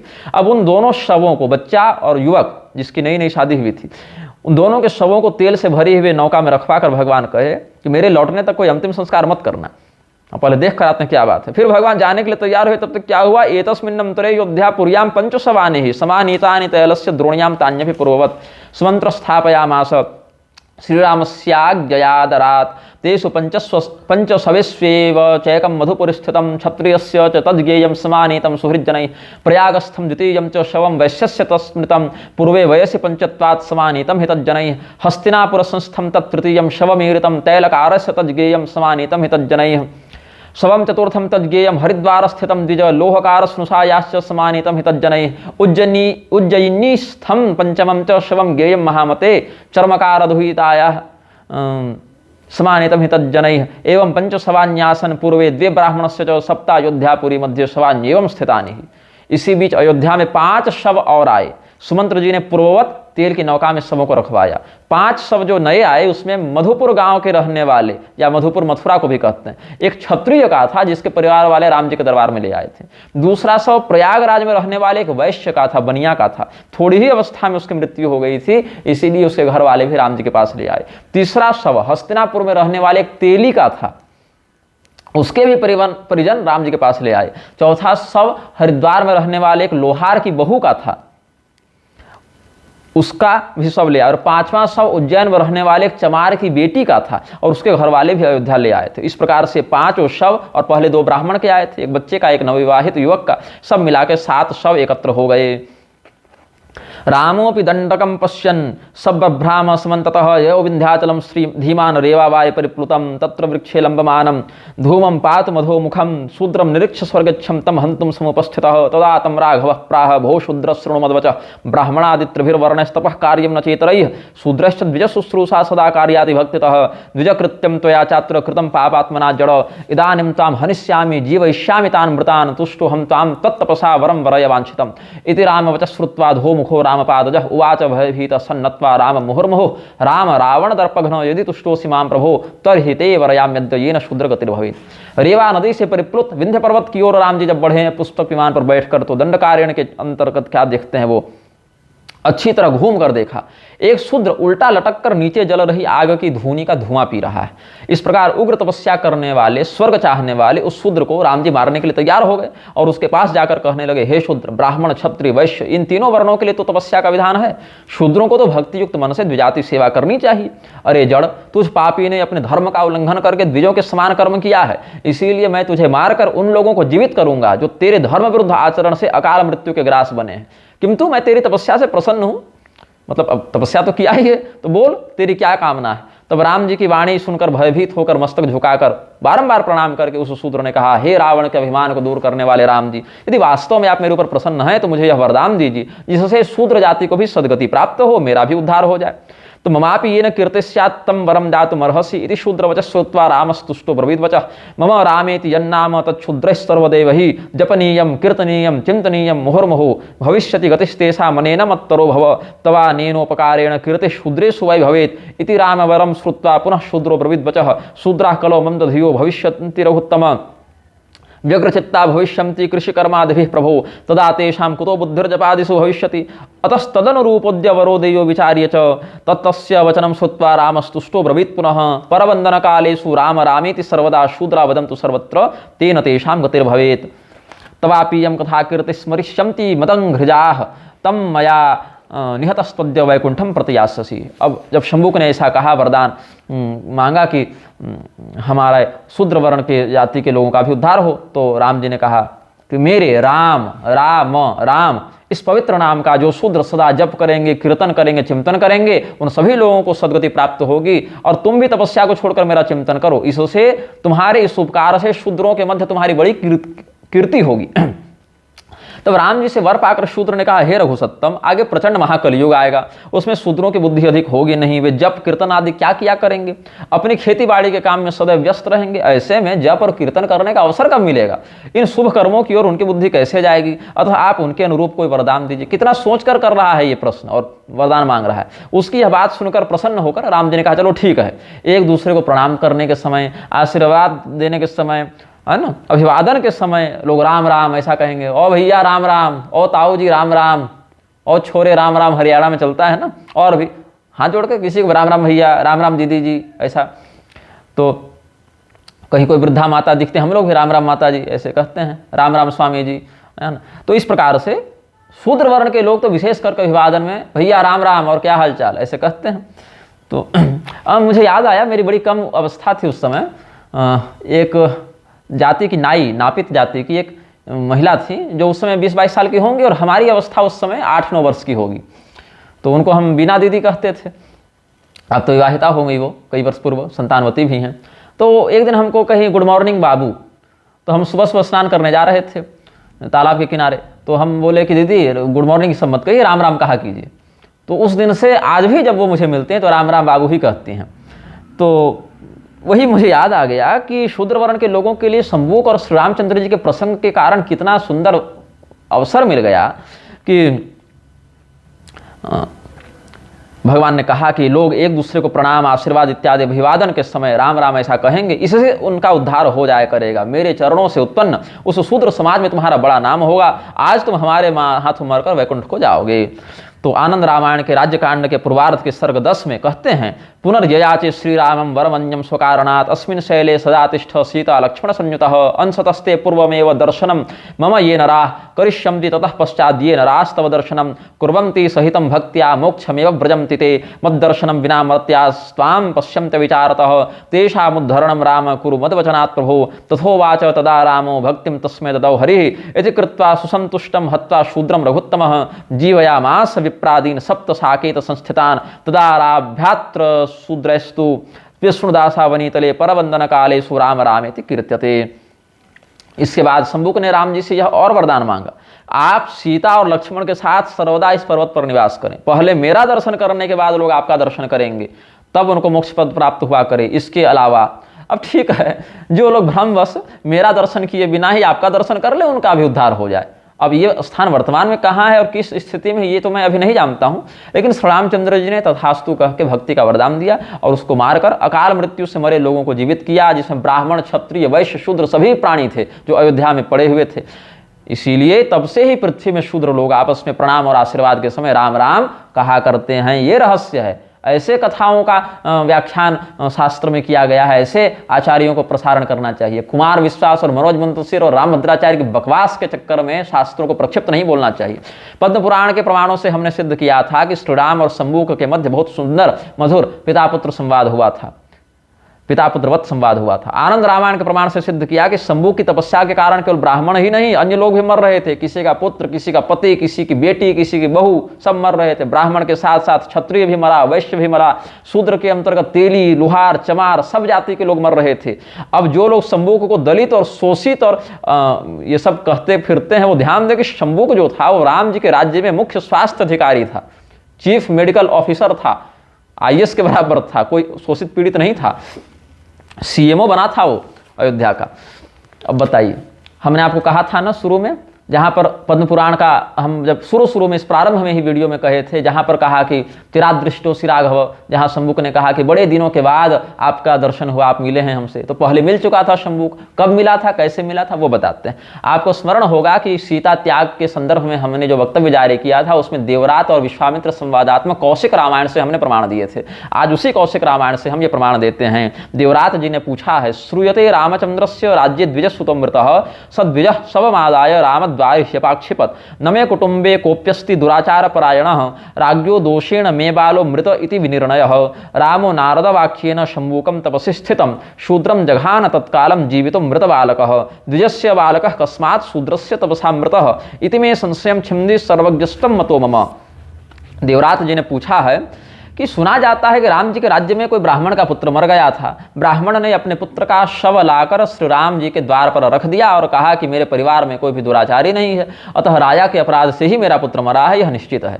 तो रामचंद्र जी ने नारद जी के द्वारा या अन्य वशिष्ठ आदि के द्वारा या आकाशवाणी से जानकर, अलग अलग कल्पों में थोड़ा भेद हो जाता है, लेकिन मुख्य घटनाक्रम वही रहता है कि शंबुक नामक शूद्र तपस्या कर रहा है, तत्काल उस शूद्र को मार डाला, तब वह मृत बालक पुनः जीवित हो गया। अब शूद्र के तपस्या करने से ब्राह्मण के पुत्र के मर जाने में क्या तुक है भाई?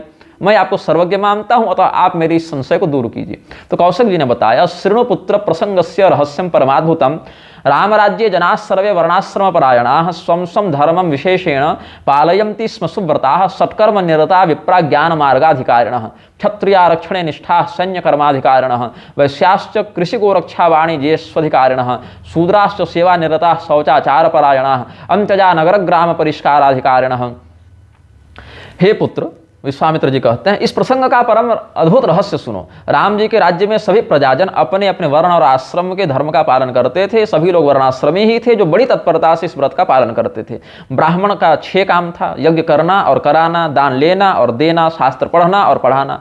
षटकर्मों का पालन करते थे, ज्ञान मार्ग के अधिकारी होते थे। रक्षानिष्ठ क्षत्रिय सेना से संबंधित कार्य के अधिकारी होते थे। वैश्य वर्ण वाले कृषि, गोरक्षा, वाणिज्य, व्यापार के संरक्षक होते थे। पवित्र आचार वाले शूद्रजन शूद्राश्च सेवा निरता शौचाचार परायणा, पवित्र आचार वाले शूद्रजन सेवा क्षेत्र के कार्य में नियुक्त होते थे, सर्विस सेक्टर उनका था।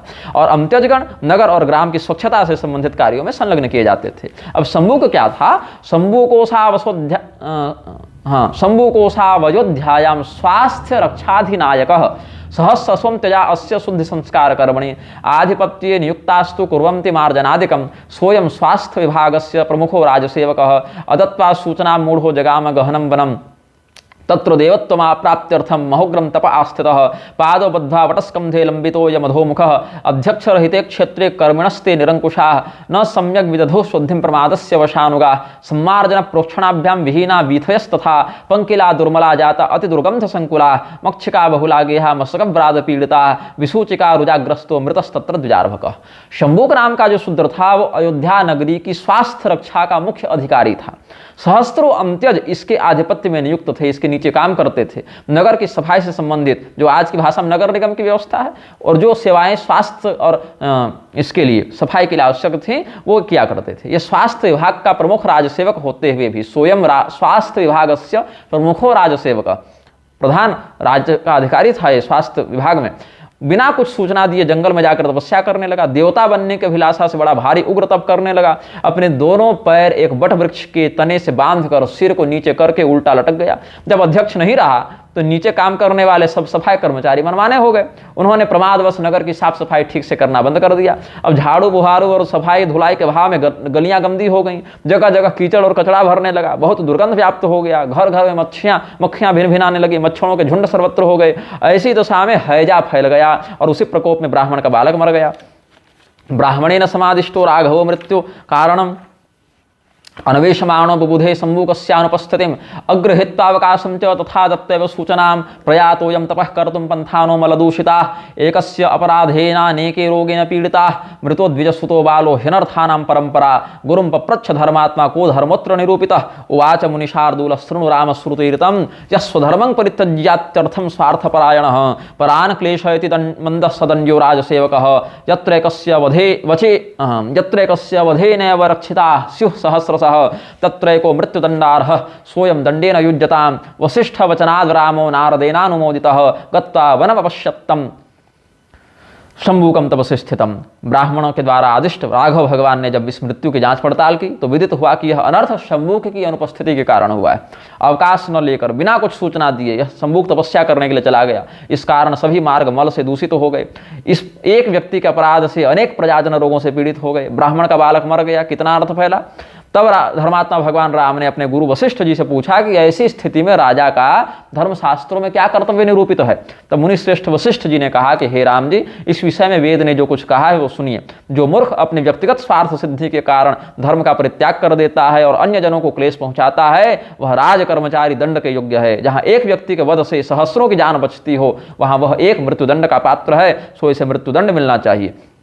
नारद जी ने भी वशिष्ठ जी की बात का समर्थन किया। तब गुरु जी की आज्ञा से राम जी वन को गए और वहां शंभुक को तपस्या करते देखा। तब क्या पूछते हैं, पप्रच्छ रामः किमिदम् अकृत्यं कृते त्वया त्यक्त्वा वर्णोचितं धर्मं निजकृत्यं विहाय च अनेन ते पराधीन रोगार्ता बहवो जनाः मृतो द्विजसुतो बालो धिक्त्वां देवत्व प्रार्थिनं मर्यादा रक्षणार्थं हि वेदवित् साग्निको द्विजः स्यो भक्तोत्तमः श्रीमान् अवध्यो रावणो हतः प्रजाराधन निष्ठेन मया सीता पतिव्रता त्यक्ता रजकतुष्ट्यर्थं किं त्वया नावबुध्यते स्वकीयः परकीयो वा ब्राह्मणो वा तथां त्यजः मर्यादा भेदकः सर्वो मम बद्धो नराधमः इत्युक्त्वा निज हस्तेन खड्गमुद्यम्य राघवः जनानां पश्यतां तस्य शिरः कायादपातयत्। श्री रामचंद्र जी ने पूछा कि शंभुक, ये तुम क्या कर रहे हो, अकृत्य करते हो। तूने अपने वर्णोचित धर्म और स्वकर्तव्य का परित्याग कर दिया है। तेरे इस अपराध से अनेकों जन पीड़ित हो गए हैं। एक ब्राह्मण का बालक मर गया। देवता बनने की दुरभिलाषा करने वाले तुझे धिक्कार है। मैंने धर्म की मर्यादा की रक्षा के लिए ही वेद पाठी, अग्निहोत्री, शिव भक्तों में अग्रगण्य उत्तम ब्राह्मण होने के बाद भी अवध्य ऐश्वर्यशाली रावण का वध किया था धर्म की रक्षा के लिए। क्या तुझे मेरे इन कृत्यों का पता नहीं है कि प्रजानिष्ठ होकर मैंने एक रजक प्रजा के संतोष के लिए पतिव्रता सीता का भी त्याग किया। सीता त्याग पर हम अलग से वक्तव्य पहले जारी कर चुके हैं। सुन लेंगे उसको आप। अपना हो या पराया हो, ब्राह्मण हो चाहे अंत्यज हो, चांडाल भी हो, कोई धर्म मर्यादा का उल्लंघन करेगा तो वह नराधम मेरे द्वारा वध के योग्य है। ऐसा कहते हुए राम भगवान ने अपने हाथ में खड्ग उठाया और सब लोगों के देखते उसका सिर धड़ से अलग कर दिया। पुनरागत्य साकेतम रामेण द्विजबालकः चिकित्सितो भिषग वर्गैः ब्राह्मणैश्चाभिमंत्रितः मृत्युंजय महामंत्र जपेन परिरक्षितः अचिरेणैव कालेन सम्यक जातो निरामयः देवादुंद भयो नेदु पुष्पवृष्टिरभूत्तदा रामस्य जयघोषेण पूरिताश्च दिशो दश एतत्ते सर्वमाख्यातम यच्छ्रुतम नारदान्मया शंभूकतापसवध रहस्यम हेतु गर्भितम। फिर श्री रामचंद्र जी अयोध्या वापस आए। उन्होंने उत्तम वैद्यों के द्वारा बालक की चिकित्सा करवाई, वेदज्ञ ब्राह्मणों के द्वारा धर्मानुष्ठान करवाया, महामृत्युंजय आदि सिद्ध मंत्रों का जाप करवाया। इन सब कृत्यों से वह मृत बालक थोड़े ही समय में सब प्रकार से स्वस्थ हो गया, पुनर्जीवित हो गया। तब देवगण ने दुंदुभी बजाई और पुष्पों की वर्षा होने लगी। श्री राम भगवान के जय घोष से दसों दिशाएं गूंजने लगी। इस प्रकार मैंने नारद जी के मुख से शंभूक तापस के वध के जो रहस्यों का श्रवण किया था वह हमने तुमको सुना दिया। अच्छा, उमा संहिता में भी कल हम चर्चा कर रहे थे, उमा संहिता में भी तथा सर्ग शतान पंच षटकांडानि तथोत्तरम कृत्संग रामायणं युवा श्रृणोति श्रावयित्वा सर्वबंध विनिर्मुक्तो ब्रह्म भूयाय कल्पते। षटकांडानि तथोत्तरम, 6 कांड उत्तरकांड के साथ मिलाकर 7 कांड, ये पूरी रामायण को जो पढ़ता है वो ब्रह्म भूयाय कल्पते, परमात्मा लोक को प्राप्त होता है। ऐसा उमा संहिता के 3 अध्याय में भगवान ने कहा है और उमा देवी को सुनाया है शिव जी ने। हाँ, पुनर्गत्वा पुनरयोध्यां तु रामपादा उपस्पृशत् ब्राह्मणस्य मृतं बालं कालधर्ममुपागतं जीवयामास काकुत्स्थः शूद्रं हत्वा च तावसं ततस्तु गौतमी तीरे नैमिषे जनसंसदि। ये पद्म पुराण के उत्तरखंड के अध्याय 244 में 1 से लेकर 32 श्लोक के मध्य जो उत्तरकांडीय कथाओं का वर्णन भगवान शिव ने किया है उसके अंतर्गत ये बात वर्णित है। अब रामभद्राचार्य कुतर्क बड़ा करते रहते हैं कि हम स्रोत प्रमाण मानेंगे, हम केवल वेदों से प्रमाण मानेंगे, हम इधर उधर का कोई प्रमाण नहीं मानेंगे। तो भैया वेदों से ही आप प्रमाण ग्रहण कर लीजिए। कल हमने सीता त्याग से संबंधित प्रमाण दिया था पिछले वीडियो में, ऋग्वेद के 10वें मंडल के 99 सूक्त के 5वें मंत्र से दिया था। और अब हम यहाँ पर ऋग्वेद के 7वें मंडल के सूक्त 19 के मंत्र दूसरे से तम हत्यदिंद्र कुत्समावह वाले मंत्र का हम यहाँ पर व्याख्यान करेंगे। मंत्र रामायण में वर्णन करते हैं आचार्य नीलकंठ चतुर्धर इस मंत्र की व्याख्या में, लोकस्थोपि अलौकिकं कर्म करोसीत्याह त्वम हेति हे इंद्रत्वम प्रसिद्ध इतरेषां परोक्षं कुत्सम ऋषिम् आवह रक्षितवानसि कदा समर्ये कालेन सह स्पर्धायां सत्यां तन्वा मृतस्य पुत्रस्य शरीरेण सहागतस्य पितृवाक्यं शुश्रूषमाणः मनसि कुर्वन् मृतं पुत्रमानि यद्वारि शोचतो विप्रस्य वाक्यं श्रुत्वा यममपि जित्वा तत्पुत्रमानितवानसीत्यर्थः। कथं मृतमपि रक्षितवानित्यत आह दासमिति दासं शूद्रं शूद्रस्यायोग्येन तपसा शुष्यं तं कोयवं कुत्सितेन स्वस्य दोषहेतुना मुनिधर्मेण युज्यते स्वधर्मेण च सेवया वियुज्यते इति कोयवम् अस्मै आर्जुनेयाय अर्जुन्याः पुत्राय कुत्साय तज्जीवनार्थं नरन्धयः नितरां हिंसितवानसि शिक्षन् शिक्षयन् धर्म मर्यादाम्।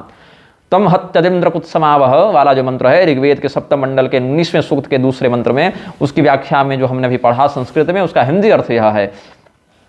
आचार्य नीलकंठ चतुर्धर मंत्र रामायण में लिखते हैं, हे राम, यह प्रसिद्ध है कि कुत्स ऋषि की तुमने रक्षा की। अपने मृत पुत्र के शरीर के साथ द्वार पर आए हुए उसके पिता ब्राह्मण के शोक वचनों को सुनकर यमराज को भी जीतकर तुम उसके पुत्र को ले आए। दास संज्ञक शूद्र को शूद्र के लिए अयोग्य तपस्या से शोषित होते देखकर, तपस्या से ही वह शोषित हो रहा था, वह अपने दोष की हेतुभूत मुनिधर्म में लग रहा है और स्वधर्म सेवा से विमुख हो रहा है। आपने अर्जुनी के पुत्र अर्जुनेय कुत्स के जीवन हेतु उस शूद्र को अनुचित तपस्या से हटाकर उसका संहार किया।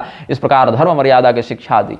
ये वेद से सिद्ध होता है। अब कुछ लोग यह कुतर्क कर सकते हैं कि सीता त्याग भी वेद से प्रमाणित हो रहा है, शंभुकवध भी वेद से प्रमाणित हो रहा है, तो कहीं ऐसा तो नहीं कि वेद ही राम जी के बाद लिखे गए।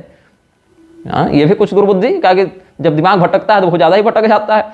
तो आपको यह स्मरण होना चाहिए जो हमने सीता त्याग के प्रकरण में भी बात कही थी, और यहाँ भी इस बात को हम कह रहे हैं कि जब ऋग्वेद के 10वें मंडल के 99 सूक्त के 5वें मंत्र में कहते हैं तो वम्रस्य वाल्मीकेः ये शब्द प्रयुक्त किया है मंत्र रामायणकार ने। कैसे माने कि मंत्र रामायणकार ने यह सही व्याख्या की है, तो वाल्मीकि जी का नाम वेद में वम्री के नाम से आया है। वम्रस्य मन्ये मिथुना विवव्री ऐसे आया है ना। तो यहाँ वम्र का क्या अर्थ है, बोले वम्रस्य वाल्मीकि, वम्र कहते हैं वाल्मीकि को। और ये बात कैसे प्रमाणित होती है, वेदों में वाल्मीकि जी का नाम वम्री आया है कैसे, तो यहाँ पर सूत जी बताते हैं, कौशिक रामायण के अंतर्गत ये बात वर्णित है गाधिपुरस्य निकटे जाह्नव्या दक्षिणे तटे क्षेत्रं बकसरो नाम नाना वृक्षोपशोभितं लता गुल्म निकुंजाढ्यं सर्वतोर्सुखसंयुतं वन्यपुष्पसमाकीर्णं कंदमूलफलाधिकं तत्र गाधिसुतः श्रीमान् कौशिको मुनिसत्तमः निर्माय स्वाश्रमं दिव्यमुवास तपसि स्थितः स्वाध्याय निरतास्तस्य शिष्या अयुतसंख्यकाः तत्रैव निवसन्ति स्म ब्रह्मचर्यव्रते स्थिताः एवं कुलपतेस्तस्य प्रियः पुत्रत्वमागतः शिष्यस्वन्यतमो वर्णी देवरात इति स्मृतः एकदा कौशिकः श्रीमान् सम्यग् हुतहुतासनः आस्थितः शिष्य सदसी पाठयामास सुव्रतः देवरातस्तदा वाक्यं प्रोवाच वदतांबर। गाधीपुर के निकट गंगा के दक्षिण तट के पास बकसर नामक एक क्षेत्र है। बक कहते हैं बगुला को, बगुला से जो तालाब घिरा रहे उसको बकसर कहते हैं। गाधीपुर को अब कालांतर में लोग गाजीपुर कहने लगे हैं और बकसर को बक्सर, क को आधा कर दिया, बकसर को बक्सर कह देते हैं और गाधीपुर को गाजीपुर कर रखा है। लेकिन शास्त्रों में उस स्थान का नाम गाधीपुर और बकसर है। बक मतलब बगुला और सर मतलब सरोवर। तो सार यह है कि बहुत सुंदर रमणीय स्थल था, वहाँ महाराज गाधी का शासन था। गाधी के पुत्र जो हैं कौशिक मुनि विश्वामित्र वहाँ पर रहते थे और वेद शास्त्रों को पढ़ने वाले 10,000 शिष्य उनके यहाँ रहते थे। पूरी यूनिवर्सिटी थी, कुलपति थे वो वहाँ के। यूनिवर्सिटी सही शब्द नहीं है लेकिन आज की भाषा में आप समझ जाएं इसलिए हमने कह दिया। तो उन कुलपति विश्वामित्र जी का एक बड़ा ही सुंदर शिष्य था, ब्रह्मचारी था, जो उनके पुत्र भाव से वहाँ रहता था। उसका नाम था देवरात। तो एक बार जब शिष्यों को पढ़ाने के लिए बैठे थे तो देवरात ने प्रश्न किया है कि मैं पूछता हूँ कि पूरा रामायण कितने प्रमाण वाला है जिसको पढ़ने से संपूर्ण रामचरित का ज्ञान हो जाए, या रामचरित जो है अलग अलग ग्रंथों में विभिन्न प्रकार से वर्णन किया गया है, ये विविधता क्यों है। अतः पृच्छामि भगवन् प्रणम्य तव पादयोः कियत् रामायणं काव्यं संपूर्णं सर्वतोमुखं यत्पाठादखिलं रामचरितं विदितं भवेत् अथ तत्रापि वैविध्यं किमर्थं मुनिसत्तम। तो कौशिक जी कहते हैं, वेद वेद्ये परे पुंसि जाते दशरथात्मजे वेदः प्राचेत सादासीत् साक्षात् रामायणात्मना अनंता वै यथा वेदास्तथा रामकथा मता ऋग्वेदस्य या मुख्या लोके शाकल संहिता तस्याहि विद्यते सूक्तम दृष्टम वम्री महर्षिणा तदेव प्रथमं बीजं प्रथमं ये तदेव प्रथमं बीजं श्रीरामचरितस्य ही वेदे यो वम्रित्युक्तो लोके वाल्मीकिरेव सह द्वावप्येदौ समानार्थो शब्दौ नात्र हि संशयः दृष्ट्वा क्रौञ्चवधं क्षुब्धो निषादं मुनिपुंगवः ससाप शोक संतप्तो भगवत् प्रेरिताशयः मा निषाद प्रतिष्ठां त्वमगमः शाश्वती समाः यत् क्रौञ्च मिथुनादेकम् अवधि काममोहितम्। विश्वामित्र जी ने बताया कि वेदों के द्वारा जिन्हें जाना जा सकता है ऐसे परम पुरुष भगवान जब दशरथ के यहाँ पुत्र रूप में अवतरित हुए तब साक्षात वेद ही प्रचेता पुत्र महर्षि वाल्मीकि के द्वारा रामायण के रूप में प्रादुर्भूत हो गए। तो जैसे वेद अनंत हैं वैसे ही रामकथा भी अनंत है। इसी बात को हरि अनंत हरि कथा अनंता लिखते हैं गोस्वामी जी। ऋग्वेद की शाकल नाम की शाखा लोक में प्रसिद्ध है। उसी संहिता में ही वम्री नामक ऋषि के द्वारा समाधि में दृष्ट एक सूक्त है। रामचरित का वह सूक्त ही प्रथम बीज है। वेद में रामचरित सूक्त के मंत्र दृष्टा ऋषि का नाम वम्री कहा गया है। संसार में उसे ही वाल्मीकि कहते हैं। वेदे जो वम्री ऋत्युक्तो लोके वाल्मीकि रेवच, ये बात है। तो मुनिश्रेष्ठ वाल्मीकि जब एक निषाद द्वारा क्रौंच मिथुन में से एक पक्षी के वध के कारण क्षुब्ध हुए, शोक संतप्त हुए, तो भगवत प्रेरणा से उनके मुख से यह शाप निकला कि हे निषाद, तू दीर्घ काल तक प्रतिष्ठा को प्राप्त मत हो, तू जीवित ज्यादा दिन मत रहे, क्योंकि तूने क्रौंच युगल में से एक काममोहित पक्षी का वध कर दिया है। अब पहला जो श्लोक है वेद वेद्य परे पुंसि जाते दशरथात्मजे जो हमने पढ़ा, वो तो रामभद्राचार्य भी अगस्त्य संहिता के में भी वर्णन है, तो वहाँ के संदर्भ से ये रामायण को वेद तुल्य सिद्ध कर ही चुके हैं। लेकिन वेदे जो वम्री ऋत्युक्तो से मेरी बात का समर्थन मिलता है, जहाँ से हमने ऋग्वेद से मंत्र रामायण का आश्रय लेकर, नीलकंठी टीका का आश्रय लेकर सीता त्याग और सम्मुखवध को प्रमाणित किया है। तो ये सब आगे है, बहुत विस्तृत विषय है, पूरा प्रकरण तो मैं नहीं बताऊंगा क्योंकि वीडियो भी बहुत लंबा हो जाएगा। कहने का भाव है कि अलग अलग ऋषियों ने, पहले तो आप अध्यात्म रामायण की मेरी कथा सुनेंगे, हमने आनंद रामायण के आधार पर और कौशिक रामायण के आधार पर तो हमने बताया ही है कि वहाँ पर जो रामायण है वो अनंत थी, कम से कम 100 करोड़ श्लोक फिर भी मनुष्य दृष्टि से समझा जा सकता है, शतकोटि प्रविस्तरम। उसका अलग अलग लोकों में शिव जी ने भगवान नारायण के समन्वय से विभाजन किया तो 33 करोड़ मिले, फिर 1 करोड़ बचा तो 33 लाख मिले, फिर 1 लाख बचा तो 33 हजार मिले, फिर 1000 बचा तो 33 मिले, फिर 100 बचा 333 बटा तो एक श्लोक बचा तो उसमें 32 अक्षर थे। राम रामेति रामेति रमे रामे मनोरमे सहस्र नाम तत्तुल्यम राम नाम वरानने। तो इसीलिए उसमें से 30 अक्षरों को बांटा, 10 10 10 और 2 अक्षर रा और म, राम, ये शिव जी ने अपने लिए रखा। ये विभाजन हम बहुत बार कथाओं में कह चुके हैं, तो इसीलिए संक्षेप में हमने बता दिया और पुस्तकों में भी हम ये बात लिख चुके हैं। तो इसीलिए कहा कि अलग अलग ऋषियों और देवताओं के पास रामायण का जो हिस्सा आया उन्होंने उसी भाग को आगे बढ़ाया, और इसीलिए अलग अलग रामायणों में कुछ कुछ भेद कथानक की दृष्टि से थोड़ा थोड़ा मिल जाता है, ये बात है। अब क्यों ऐसा है तो कहते हैं अकूपारो यथा सिंधुश्चुलकी कर्तुमक्षमः तथैव रामचरितम नैकस्मिन् माति पुस्तके। जैसे अपार समुद्र को चुल्लू में भरना असंभव है, वैसे ही संपूर्ण रामचरित को भी एक ग्रंथ में भरना असंभव है। और कल्पभेद भी है इसमें। परस्पर विरोध होपि यो ग्रंथेषु विलोक्यते सोपि साधु समाधेयः कल्पभेदोपलक्षितः। इससे पहले कह चुके हैं अतो हि बहवो ग्रंथा नाना राम कथात्मका नानात्म दूषणम नास्ति भूषणम तद्धि सुब्रत कल्पे कल्पे भगवतो ह्यवतारा भवन्ति लीला वैविध्यमप्यस्मिन् नासंभाव्यम हि पुत्रक। विविध रामायणों में राम जी की जो अलग अलग कथाएं वर्णित हैं वो उसका दूषण नहीं है, वो प्रक्षिप्तवाद नहीं है, वो तो भूषण है, उसका आभूषण है। विभिन्न रामायण ग्रंथों में जो परस्पर विरोध दृष्ट है वह भी कल्पभेद की से भली भांति समाधान करने योग्य है, क्योंकि प्रत्येक कल्प में भगवान के अवतार होते हैं। इसलिए हे पुत्र, विभिन्न कल्पों में लीलाओं का कुछ वैभिन्न भी असंभव नहीं है। तो देवरात जी ने प्रश्न किया है कि अनादि निधना वेदा इति शास्त्र विनिर्णय तत्रास्ति रामचरितम श्रीमद्भिरित्युदीरितम रामावतारो भवति ब्रह्मं त्रेतायुगे सदा त्रेताकालीन घटना वेदेषु घटते कथम तथा सति तु वेदानाम् अनादित्वं विनश्यति इति मे संशयस्तात समाधेयस्त्वयाधुना। कि समस्त शास्त्रों का यह निर्णीत सिद्धांत है कि वेद अनादि और अनंत हैं, किंतु आपने कहा वेद में राम जी का चरित्र वर्णित है। तो हे ब्राह्मण, रामावतार तो त्रेता युग में घटित होता है, फिर त्रेताकालीन घटना का वर्णन अनादि वेद में कैसे संभव है? ऐसा मानने पर तो वेदों का अनादित्व नहीं रहेगा। मुझे बड़ा संशय है। तो अब आप इसका समाधान कीजिए। आप लोग सामान्य दृष्टि से जितना सोच सकते हैं उससे कहीं अधिक संदेह और कहीं अधिक समाधान शास्त्रों में पहले ही कर दिया गया है। तो कौशिक जी कहते हैं अनादि निधना वेदा इतिहास विवर्जिता मीमांसकानां सिद्धांत सर्वतंत्रो न संशय परम भगवतो विष्णु नित्य लीला कथा श्रिता कथा त्रिकाला बाधिता यास्ता वेदेषु वर्णिता भूतम भव्यम भविष्यम यत् सर्वं वेदात् प्रसिद्धति एको एषो मनुक्त सिद्धांतोपवादः सर्वसम्मतः त्रिकाल प्रभो ज्ञानम नहीं तत्काल बाधितम भविष्यमपि तद्ज्ञाने वर्तमानवदास्थितम्।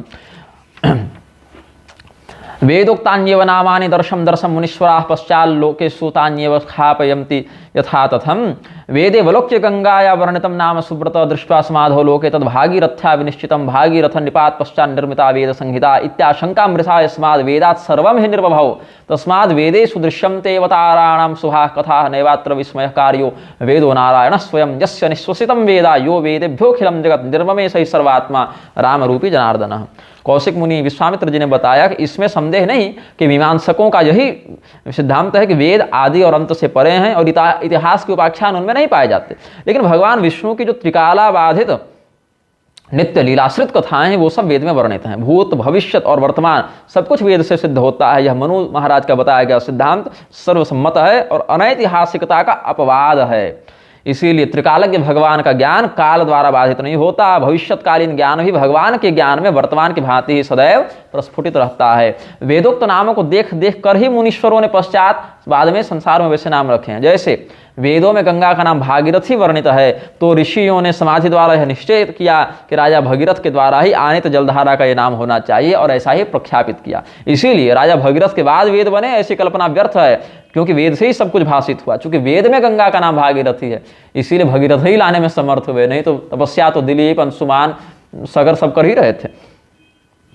इसीलिए वेदों में भगवान के अवतारों की शुभ कथाएं बीज रूप में उपलब्ध होती हैं। इसमें तुम्हें कुछ संदेह नहीं करना चाहिए, क्योंकि वेद तो स्वयं नारायण है। समस्त वेद जिस प्रभु के निश्वास भूत हैं, जो वेदों के द्वारा ही समस्त जगत की रचना करते हैं, वही जनार्दन विष्णु भगवान श्री राम के रूप में अवतरित हुए। वेदेषु दृश्यते यो ही शब्द ब्रह्म स्वरूप धृक् स एव राम रूपेण लोके अवतरति प्रभुः स्वस्वाज्ञां स्वयमेवेशश्चरित्वा दर्शयत्यसौ अतः श्रीरामचरितं वेद सिद्धांत दर्शनम ज्ञानम हि द्विधम प्रोक्तम सिद्धांताचार भेदतः सैद्धांतिकम वेद दृष्टम चरितम व्यावहारिकम ऋगादिकम तयोराद्यम परम रामायणम स्मृतम अतः श्रीरामचरितम श्रुतीनाम उपबर्हणम बृंहणम। वेद में शब्द स्वरूपधारी जो परब्रह्म दिखाई पड़ता है वही प्रभु लोक में श्रीराम के रूप में अवतरित होता है। वे प्रभु अवतरित होकर वेद में आदिष्ट अपनी आज्ञाओं को आचरण में परिणत करके दिखाते हैं। इसीलिए रामचरित्र वैदिक सिद्धांतों का क्रियात्मक निदर्शन है। सिद्धांत और आचार के भेद से ज्ञान दो प्रकार का होता है। सो वेद में वह ज्ञान सिद्धांत रूप में स्थित है और रामायण में व्यवहार में आने वाले रूप में विद्यमान है। ऋग्वेद आदि चारों वेदों में सैद्धांतिक ज्ञान है और रामायण में आचरित ज्ञान है, इसीलिए रामचरित वेदों का ही व्याख्यान है।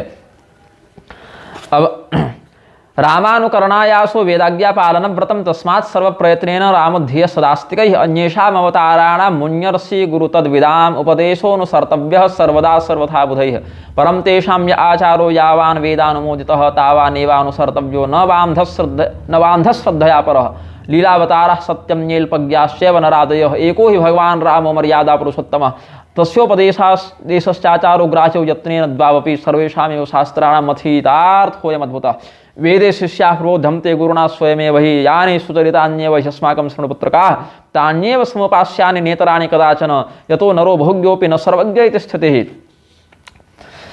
अल्पज्ञत्वात्मादाद्वा कदाचाररतो भवेत् तेजीयांसः समर्थाये तेषां दिव्यं हि जीवनं नानुकर्तुं हि तच्छक्यं मनुजैरल्पशक्तिभिः विसदग्धं पूतनायाः पपोस्तन्यम जनार्दनः मुञ्जाटवीदवाग्निञ्च शिवो हालाहलं विषम अल्पशक्तिर्नरस्तस्मान् न देव चरितं चरेत्। क्या कहते हैं कि श्री राम भगवान के आचरण का अनुकरण करना वस्तुतः वेद की आज्ञा पालन करने का व्रत है।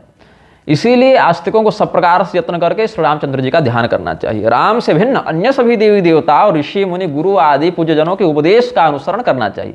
उनका आचरण जितना वेद के द्वारा अनुमोदित हो उतना ही अनुसरणीय है, अंधश्रद्धा के कारण अधिक अनुसरणीय नहीं है। ध्यान देंगे इस प्रसंग को, मैं शीघ्रता से बोल रहा हूं लेकिन ध्यान से सुनिएगा। श्री रामचंद्र जी के अतिरिक्त अन्य जो ऋषि महर्षि देवी देवता गुरुजन है उनके आचरण में जितना वेद का समर्थन मिले, शास्त्र का समर्थन मिले उतना ही करना चाहिए, पूरी नकल नहीं करनी चाहिए। क्यों? भगवान श्री रामचंद्र जी के अतिरिक्त अन्य अवतार प्रायः लीला अवतार होते हैं। भगवान का अवतार मर्यादा अवतार है। श्री रामचंद्र जी मर्यादा पुरुषोत्तम है, बाकी लीला पुरुषोत्तम है। और मनुष्य तो अल्पज्ञ होता है। श्री रामचंद्र जी का उपदेश और आचरण दोनों अनुकरणीय है। लेकिन हे देवरात, वेदों में गुरु शिष्य को सर्वप्रथम यही उपदेश देते हैं कि हे पुत्र सुनो, हमारे जो वेदानुमोदित अच्छे आचरण हो उनका ही तुम अनुसरण करना, अन्यों का नहीं। क्योंकि मनुष्य बहुत कुछ का ज्ञाता होता हुआ भी सब कुछ का ज्ञाता नहीं होता, ये बात स्पष्ट है। इसीलिए अल्पज्ञ होने के कारण अथवा प्रमादवश मनुष्य अधर्म के आचरण में रत हो सकता है। जो तेजस्वी और समर्थ होते हैं उनका जीवन दिव्य कोटि का होता है। अल्पशक्ति वाला साधारण मनुष्य उनके दिव्य आचरणों की नकल नहीं कर सकता। शंकराचार्य जी ने भी नो इतराणी कहा ना तैत्तरीय उपनिषद के भाष्य में, हमारे चरित्र में जो तुमको दिखे शास्त्र सम्मत, वेद सम्मत, आमनाय सम्मत वो तुम करना, सब कुछ मत करना, इतर वाला मत करना। भगवान कृष्ण ने पूतना का विषाक्त स्तनपान किया और मुंज वन में लगी अग्नि का पान किया। भगवान शिव ने हालाहल विष का पान किया क्योंकि वे समर्थ थे। इसीलिए अल्प शक्ति वाले मनुष्य को देवताओं के आचरण का अनुकरण नहीं करना चाहिए, उनके उपदेश का अनुकरण करना चाहिए। और श्री रामचंद्र जी मर्यादा पुरुषोत्तम है तो उनके उपदेश और आचरण दोनों ग्राह्य हो जाते हैं। अब एक कुतर्क कुछ लोग यह भी कहते हैं कि भगवान जब सर्वज्ञ हैं तो सम्मुख से पता क्यों पूछते गए, सम्मुख से उद्देश्य को पूछने लगे, ये उपाय क्यों पूछने लगे। भाई भगवान सर्वज्ञ हैं, लेकिन आप देखें श्रीमद् भागवत महापुराण में राजा नृग से भगवान पूछे हैं कि नहीं सब कुछ जानते हैं पर भी तुम कौन हो। 10वें स्कंद के उत्तरार्ध के अध्याय 64 के 7वें श्लोक में क्या कहते हैं, पप्रच्छ विद्वान पितन निदानम जनेषु विख्यापयितुम मुकुंदः कस्तम महाभाग वरेण्य रूपो देवोत्तमं त्वाम गणयामि नूनम। भगवान तो जानते थे फिर भी पूछते हैं। और ये राजा नृग भी बताते हैं कि किं नुते विदितम नाथ सर्वभूतात्म साक्षिणः कालेनाव्याहत दृशो वक्ष्यथापि तवाज्ञया। कि भगवान आप तो सब जान ही रहे हैं, क्या आपको पूछने की आवश्यकता, लेकिन आपकी आज्ञा है तो मैं अपना परिचय देता हूँ। भगवान पूछने और खोजने की बात छोड़िए, वो तो सीता जी की भी खोज कर रहे थे ना, हे खगमृग हे मधुकर श्रेणी, पूछ ही रहे उनसे। सती जी को भ्रम हो गया और भगवान रोते हैं, भागते हैं। तामात्तयष्टिम प्रसमीक्ष सत्वरः ततो वरुहिजाप ससारभीतवत् गोप्यन्वधावन्नयमापयोगिनां क्षमं प्रविष्टुं तपसेरितं मनः अनवञ्चमाना जननी बृहच्चलच्छ्रोणी भराक्रान्तगतिः सुमध्यमा जवेन विस्रंसितकेशवं धनच्युतप्रसूनानुगतिः परामृशत् कृतागसं तं प्ररुदं तमक्षिणी करशं तमञ्जनमशिणिस्वपाणिना उद्वीक्षमाणं भयविह्वलेक्षणं हस्ते गृहीत्वाभिषयं त्यवागुरत् त्यक्त्वा यष्टिं सुतं भीतं विज्ञायार्भकवत्सला येष अखिलतं बद्धं दाम्ना तद्वीर्यकोविदा। श्रीमद्भागवत महापुराण में जहाँ उखल बंधन का प्रसंग है 10वें स्कंद के पूर्वार्ध के अध्याय 9 में, वहाँ भगवती यशोदा जी छड़ी लेकर भगवान को दौड़ा रही हैं, भगवान रो रहे हैं, भाग रहे हैं, ये सब तो लीला कर रहे हैं। तावंघ्रियुग्ममनुकृष्य सरिसृपं तौ घोष प्रघोष रुचिरं व्रजकर्दमे सूतन्नाद हृष्ट मनसावनुसृत्य लोकं मुग्ध प्रभीत वदुपेयतुरंति। श्रीमद् भागवत महापुराण के 10वें स्कंद के पूर्वार्ध के अध्याय 8 में। अब राधा जी से भी भगवान भयभीत हुए हैं। प्रणय भय का, प्रणय भीति का यहाँ प्रदर्शन किया है भगवान ने। ब्रह्मवैवर्त पुराण के प्रकृति खंड के अध्याय 49 के श्लोक 20 में कृष्णम कृत्वा सावधानम गोपै सार्धम पलायितः भये न कृष्ण संत्रस्तो विहाय व्रजाम सतीम। भगवान जब देखते हैं कि वैकुंठ पर हिरण्यकशिपु ने आक्रमण किया है तो उसके हृदय पर भयभीत होने की लीला करते हुए छिप जाते हैं। यतो हम तत्रासो मृत्यु प्राणभितामिव अतो हम अस्य हृदय प्रवेक्षामि परागदृशः। वामन भगवान बलि को बता रहे हैं श्रीमद् भागवत में। एवं सनिश्चित रिपुः शरीर माधावतो निर्विवशे सुरेंद्र श्वासा निरांतरहित सूक्ष्म देहस्तत् प्राण रंध्रेण विविघ्न चेता। जो संपूर्ण संसार को निर्भय करने वाले हैं, ऐसे भगवान महादेव भस्मासुर के भय से भाग रहे हैं। ये भी एक लीला है। भागवत में ही देखिए 10वें स्कंद के उत्तरार्ध में सतत वर परीक्षार्थम संभोर मूर्धनि किलासुर स्वहस्तम धातुमारे भे स्वविभ्यत स्वकृतात् शिवः। ये सब बातें शास्त्र में समझनी चाहिए। भगवान की लीला में इस प्रकार का कोई वैमनस्य नहीं पालना चाहिए, मूर्खों की संगति से बचना चाहिए। अब आज दिक्कत क्या हो गई है, परंपरा से शास्त्रों का अध्ययन छूट गया, बंद हो गया, चिंतन का अभाव हो गया। अब लोग अपने से किताब खरीद लेते हैं। लोग सोचते हैं कि किताब को खरीद लेंगे तो वो ग्रंथ बन जाएगा। नहीं, ग्रंथ और किताब अखबार सब में वही कख छपा होता है, लेकिन शास्त्र का जो बल है वो परंपरा से प्राप्त होता है, आराधन से प्राप्त होता है, पॉलिटिक्स और मीडियाबाजी से प्राप्त नहीं होता। कि हम बैठे एक दिन और भगवान पर चिंतन करने लगे, अरे भगवान ऐसा कैसे किए, ऐसा नहीं कर सकते, ऐसा सही है, ऐसा गलत है, और अगर ये प्रसंग है तो जरूर मिलावटी होगी, और किसने मिलावट की, कब की, इसका कोई अता पता नहीं है। अपने जीवन में थोड़ा चिंतन करके देखो। तुम लोग जो आज के हिंदू सिखा छोड़कर बैठे हो, जनेऊ छोड़कर बैठे हो, ये चिंतन करो कहीं हमारे पूर्वजों में कोई व्यक्ति दूसरा तो व्यभिचार करके हमें, हमारे बाप को पैदा नहीं कर गया, हमारी माँ को पैदा नहीं कर गया, हमें तो शुद्ध ब्राह्मण के लक्षण दिखते नहीं। चिंतन करना चाहिए ऐसे मूर्खों को कि जनेऊ तो है नहीं, शिखा तो है नहीं, हम संध्या गायत्री करते नहीं, कहीं हमारा ही वंश में तो कहीं किसी मुसलमान ने आकर हमारे कुल को प्रदूषित नहीं कर दिया, कोई व्यभिचार नहीं कर दिया। वो चिंतन नहीं जाता है उस समय। वहां पर बड़ी शाम दिखाओगे, लेकिन शास्त्रीय बातों में अपनी बुद्धि घुसाओगे, कुतर्क बुद्धि, कि ऐसा नहीं हो सकता, ये मिलावटी होगा, ये प्रक्षिप्त होगा, ये किसी ने जोड़ दिया होगा। और इस भ्रम को फैलाने में जो आसुरी बुद्धि से युक्त है, ऐसे रामभद्राचार्य, मनोज मुंतशिर, कुमार विश्वास जैसे अल्पज्ञ धूर्त अहंकारी जन बहुत बड़ा हाथ अपना रखते हैं, बहुत बड़ा इनका हाथ है। और हम यही शास्त्र दृष्टि से चिंतन करने पर समझते हैं कि ऐसे लोग मात्र कलयुग को बढ़ाने के लिए और शास्त्रों के मूल स्वरूप को विकृत करने के लिए इस कलयुग के द्वारा भेजे गए कलयुग के गुलाम हैं, एजेंट हैं, और इनसे सावधान रहना चाहिए। शास्त्रीय बातों को शास्त्रीय दृष्टि और विवेक से समझना चाहिए। नहीं समझ में आए तो निष्ठा रखते हुए चिंतन करना चाहिए, गुरुओं से पूछना चाहिए, अध्ययन करना चाहिए, साधना के द्वारा अपने विवेक को बढ़ाना चाहिए। तभी जाकर भगवत लीला का, भगवत कथा का रहस्य समझ में आ सकता है। श्रीमन्नारायण हर हर महादेव। नमश्चंडिकाय। जय श्री सीताराम।